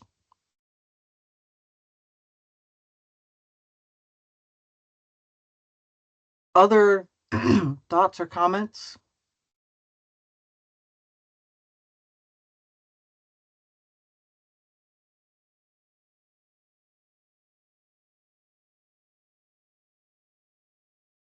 So Brooke, what do you think the next step is? Do we need to vote on moving the language forward to the ICHH? Do we need to do some work on the action plan in order to move that forward? What do you think our immediate next steps need to be? Well, I think that there is a need to kind of decide is this the right approach? Are we on the same page about taking this recommendation forward?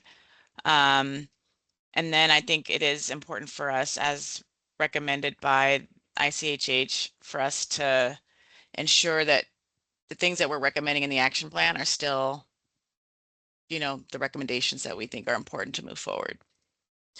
And I think when we met before, we kind of prioritized housing as a strategic issue, identifying permanent funding sources to fund housing, homeless prevention and intervention, ensuring prevention funds are more accurately targeted for diversion and problem solving, and then wraparound services, engage stakeholders to establish partnerships and leverage existing resources were the three priorities that had been voted on and were things that we were recommending that ICHH kind of hone in on and help us flesh out those strategic issues to address in the action plan. So I think that is what we've been waiting for them to give us direction on their ability and willingness to move forward with fleshing through those three topics. And so if that's something that we still believe in, that housing, prevention, and wraparound services is still like top priorities for the state, then, I think we continue to advocate for those things and make a recommendation for, state agency involvement in this process.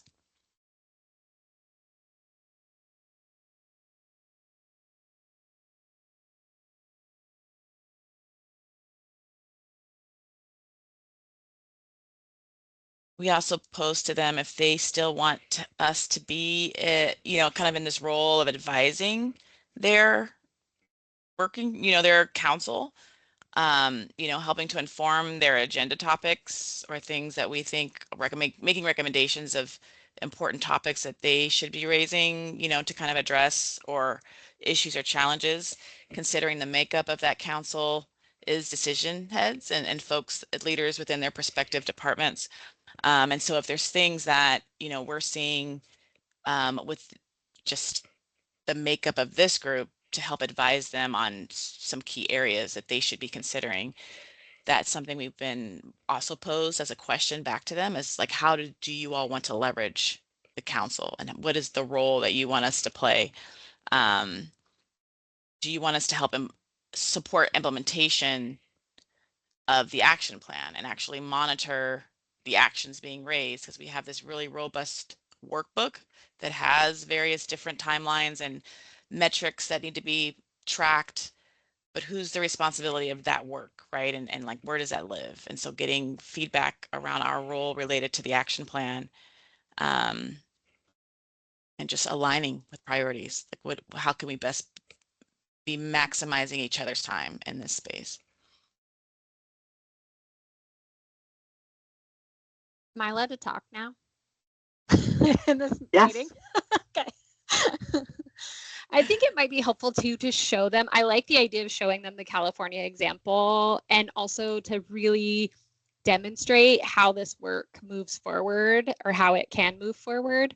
So I think sharing ideas and recommendations is one thing, and that's helpful, but I think it might be helpful also to share recommendations for what are the next steps to make sure things are moving forward, so they really understand that ownership that Brooke was talking about and what that looks like in action as well.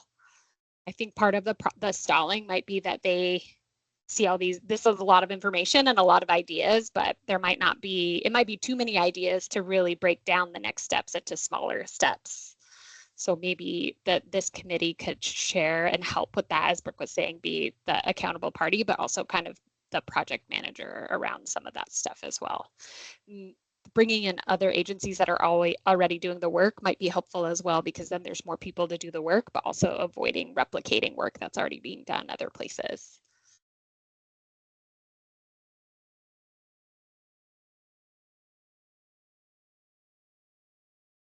Great suggestion.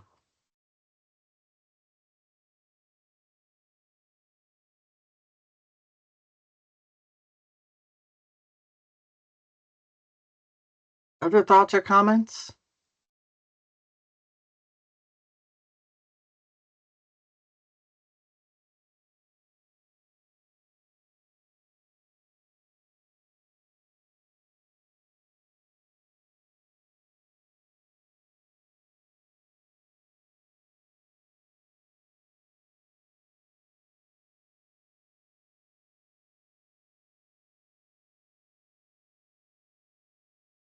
So what are our next steps? What do we need to do? What is our next action item?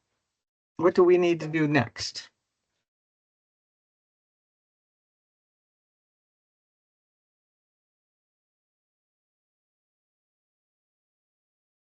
Well, I'm wondering if we need to give folks some time. Maybe we could send out the memo for folks to review and consider the recommendation.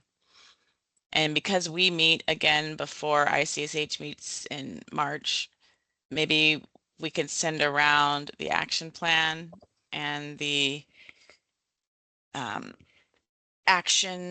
strategic plan and the action plan, along with the recommendations and the memo, to give folks time to review those documents and come with any recommendations or changes or thoughts. But maybe on the next meeting, have a vote about how we proceed and what we recommend for the March meeting for ICHH.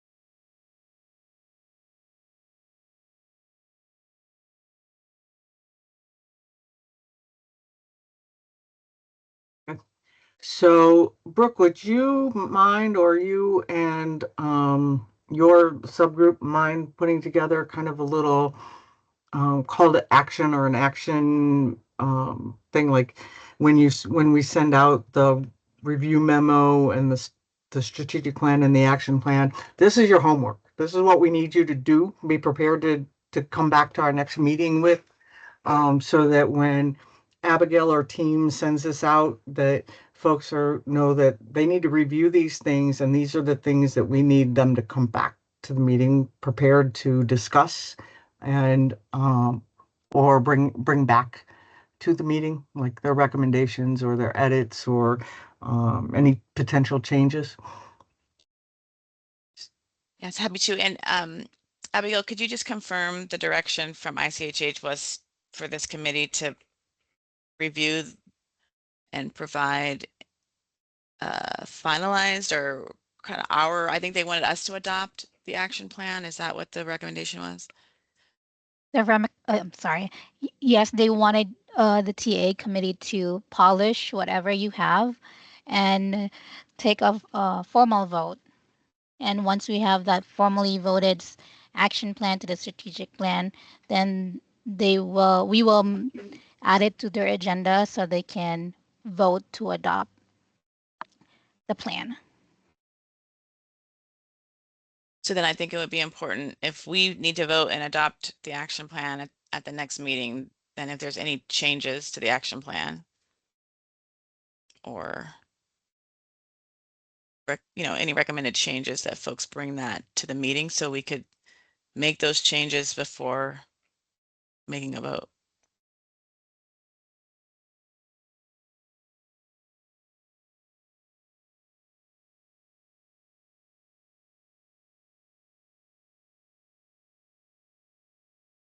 I apologize. I have to jump off because I had a pre-existing meeting, but I'm looking forward to working with all of you on this, and I will see you at the next meeting. Thanks, Joanna.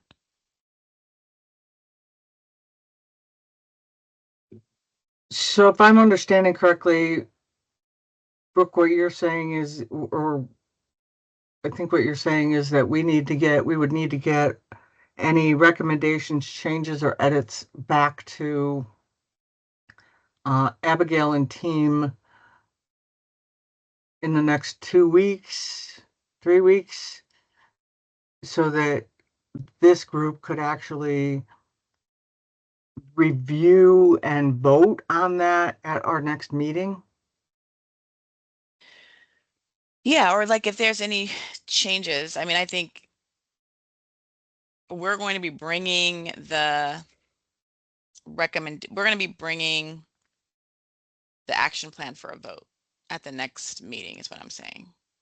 So if someone has any concerns with the current action plan, that they should provide those recommended changes in a memo by a certain date, right? And we have a dead date. So that way there's time then for those recommended changes to go out to the committee for review, and then inform the vote. And then folks, we kind of bring those recommendations forward, have a discussion when the item comes up for a vote, and any of the proposed changes.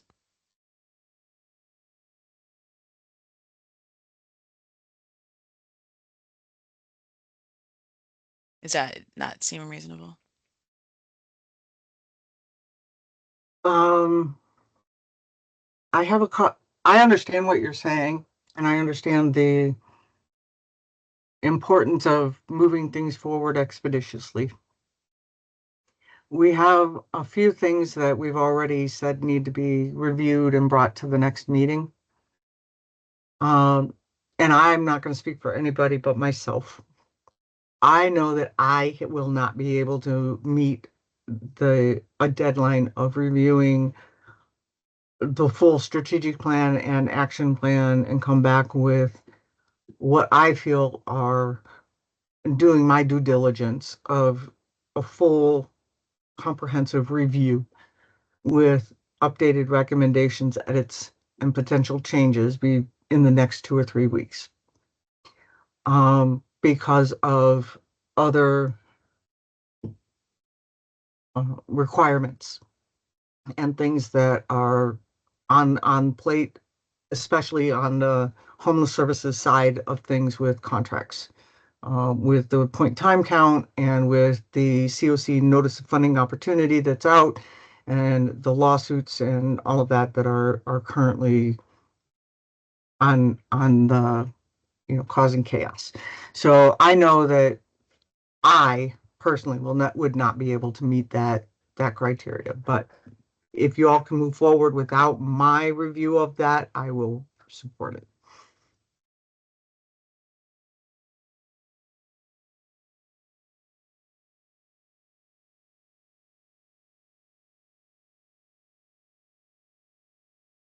Makes sense.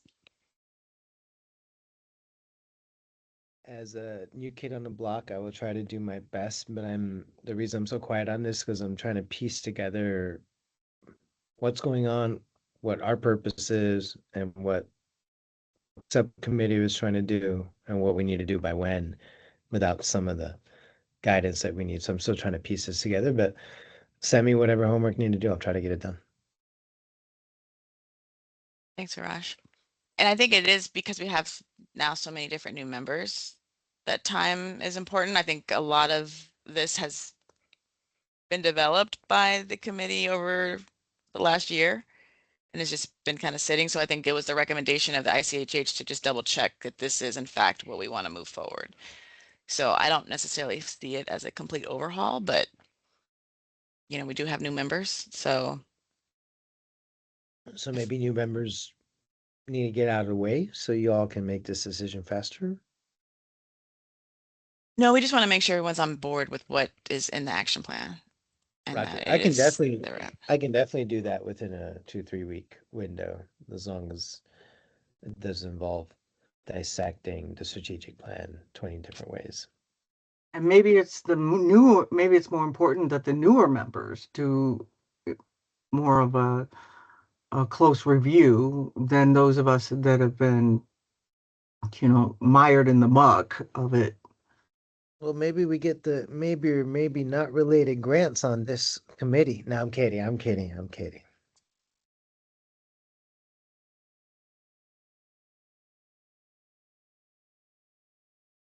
Evelyn. I did want to ask, are these plans living documents, or once it's voted on, is it just that and it doesn't have to change till they ask again? It's a great question. I was assuming the action plan was living because it needs to be updated on a regular basis. The strategic plan hasn't been necessarily updated for a while. So that was also part of why the committee, the ad hoc committee met, was to sort of make a recommendation around the strategic plan needing, for future updates, needing to sort of incorporate this state agency lens. But to me, that's a separate discussion from the action plan, which currently, is intended to inform the strategic plan. Yeah, great point and great question. I believe, and somebody can check me on this if I'm wrong, I believe the strategic plan has to be updated every 5 years. And the action plan is a living, breathing document that needs to be updated as it becomes, some things will fall off because they're not applicable anymore. New things will need to be added because they become important, which I think is part of, to Brooke's point, part of why the ICHH wants us to make sure, right, to have things become have fallen off because they've been resolved or are no longer pertinent? Are there new things that have become an issue that need to be added? Are there things that are duplicative that need to be, just need to identify that this is where they live? I think that's probably some of the things that need to be make sure that are cleaned up. But yeah, and then updates, right? Have things started and maybe they got started in one area somewhere, but they need to be completed somewhere else. I mean, that happens in some projects as well. Something might be started under, some agency somewhere, but then, the completion of it has to happen somewhere else. So that might be the case too. The lead of it might need to change or something to that effect. So again, living, breathing document. Thank you, Chair.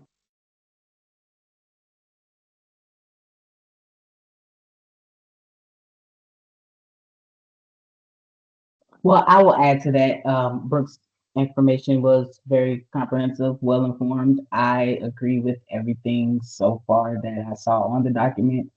I don't know if I'll receive a copy for like more deeper review, but just from what I heard, it sounds like it covers most of the basis of the items that I would bring up for action or recommendation. Have one.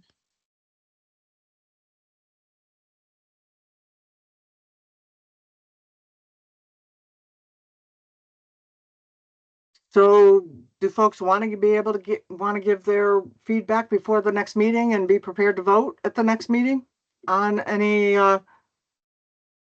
recommendations, changes, edits? Sure. Yes. Okay.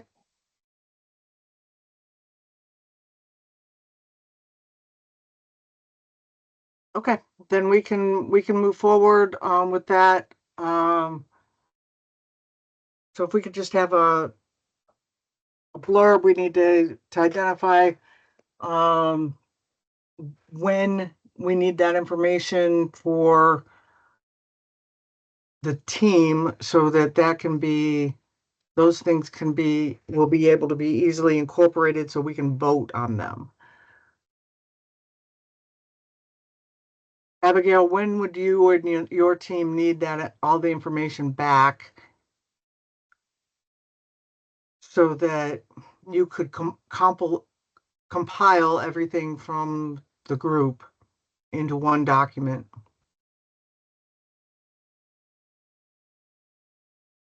Let me check the calendar.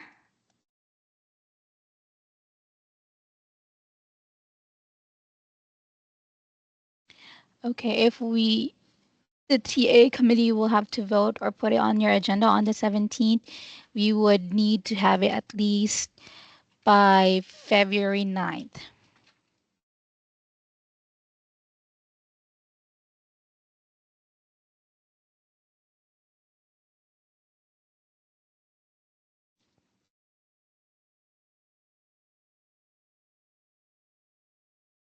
Okay, can we do that?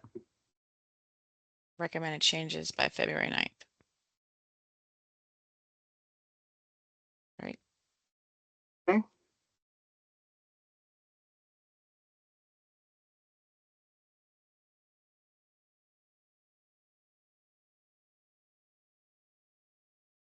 All right.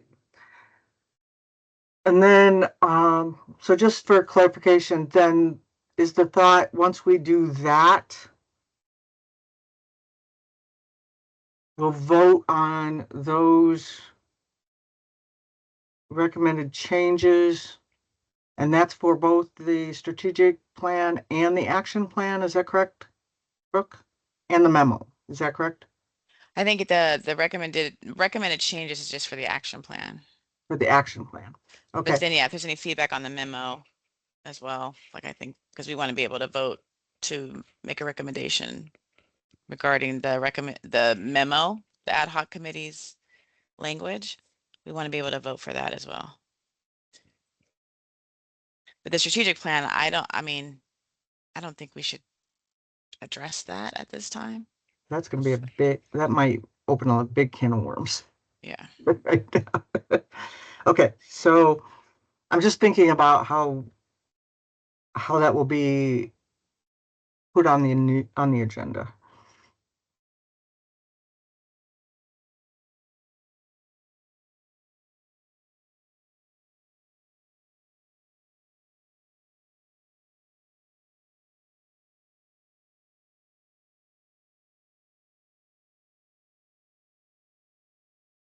Okay. Anything else on this agenda item?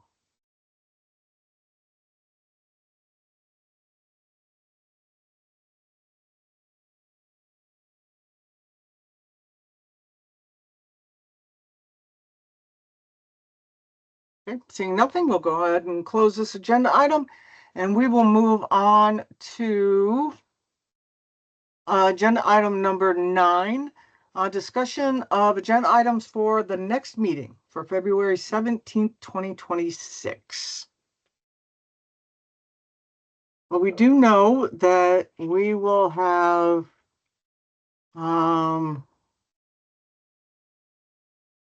discussion and possible vote around the scoring criteria and letter of interest for recruitment. We'll have a discussion and possible vote around the composition and group size of the ICHHTA and next steps.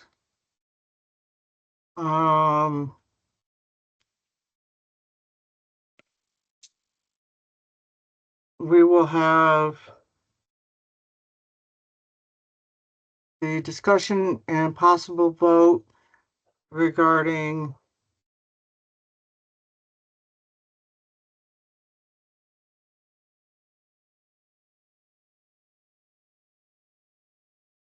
any recommended. Can we keep the agenda item as it currently is for number 8? And will that cover what we need, which is the recommendations for any changes or edits to the action plan?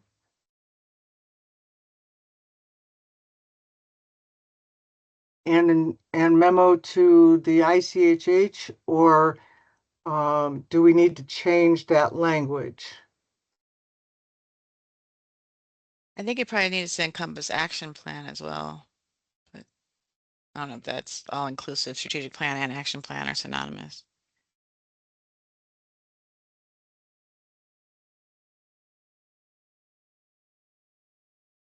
Okay. Anything else that needs to be on next month's agenda?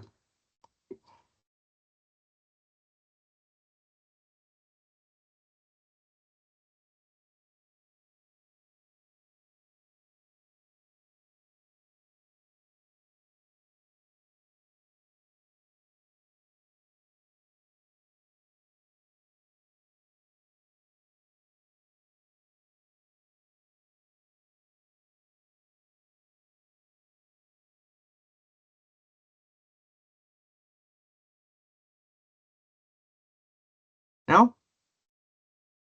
Okay. We got some homework though between now and then. So it's going to be a month of homework. All right. So with that, we will close this agenda item, and we will move on to agenda item number 10, which is our last public comment of this agenda. No action may be taken upon a matter raised until the matter has specifically been added to an agenda. Comments are limited to 3 minutes. If you are making a public comment via phone, please call 1-775-321-6111. The ID number is 731-029-308#. We are now open for our public comment. Please unmute yourself and state your name for the council. Do we have any public comment?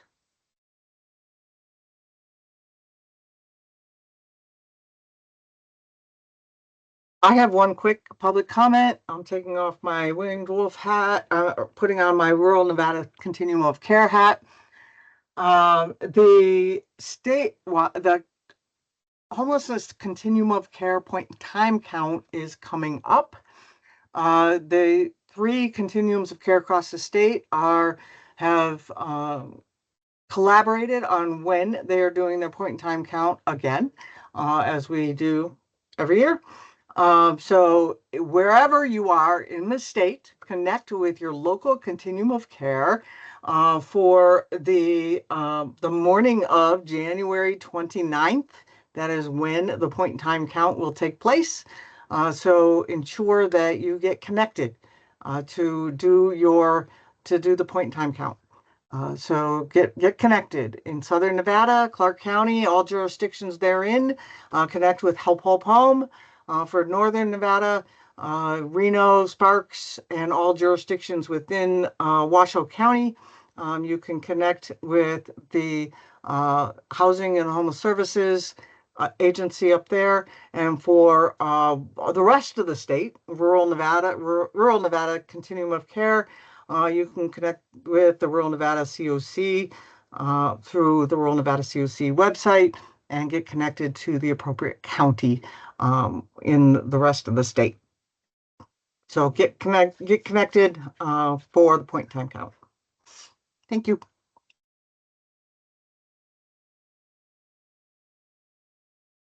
Anybody else have any public comment?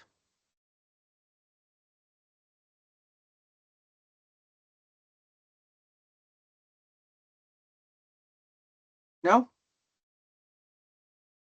Okay.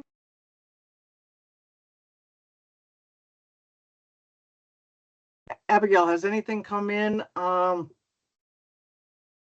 email or otherwise during our meeting? There is none. Okay, thank you very much. With that, last call. Hearing none, seeing none, we will close public comment. And it is 3:19, and I will adjourn this meeting. Thank you all so much for being here and participating. I appreciate the great discussion. Thank you all so much. Have a great, great day. Thank you all. Thank you all. Have a great day. Bye, everyone.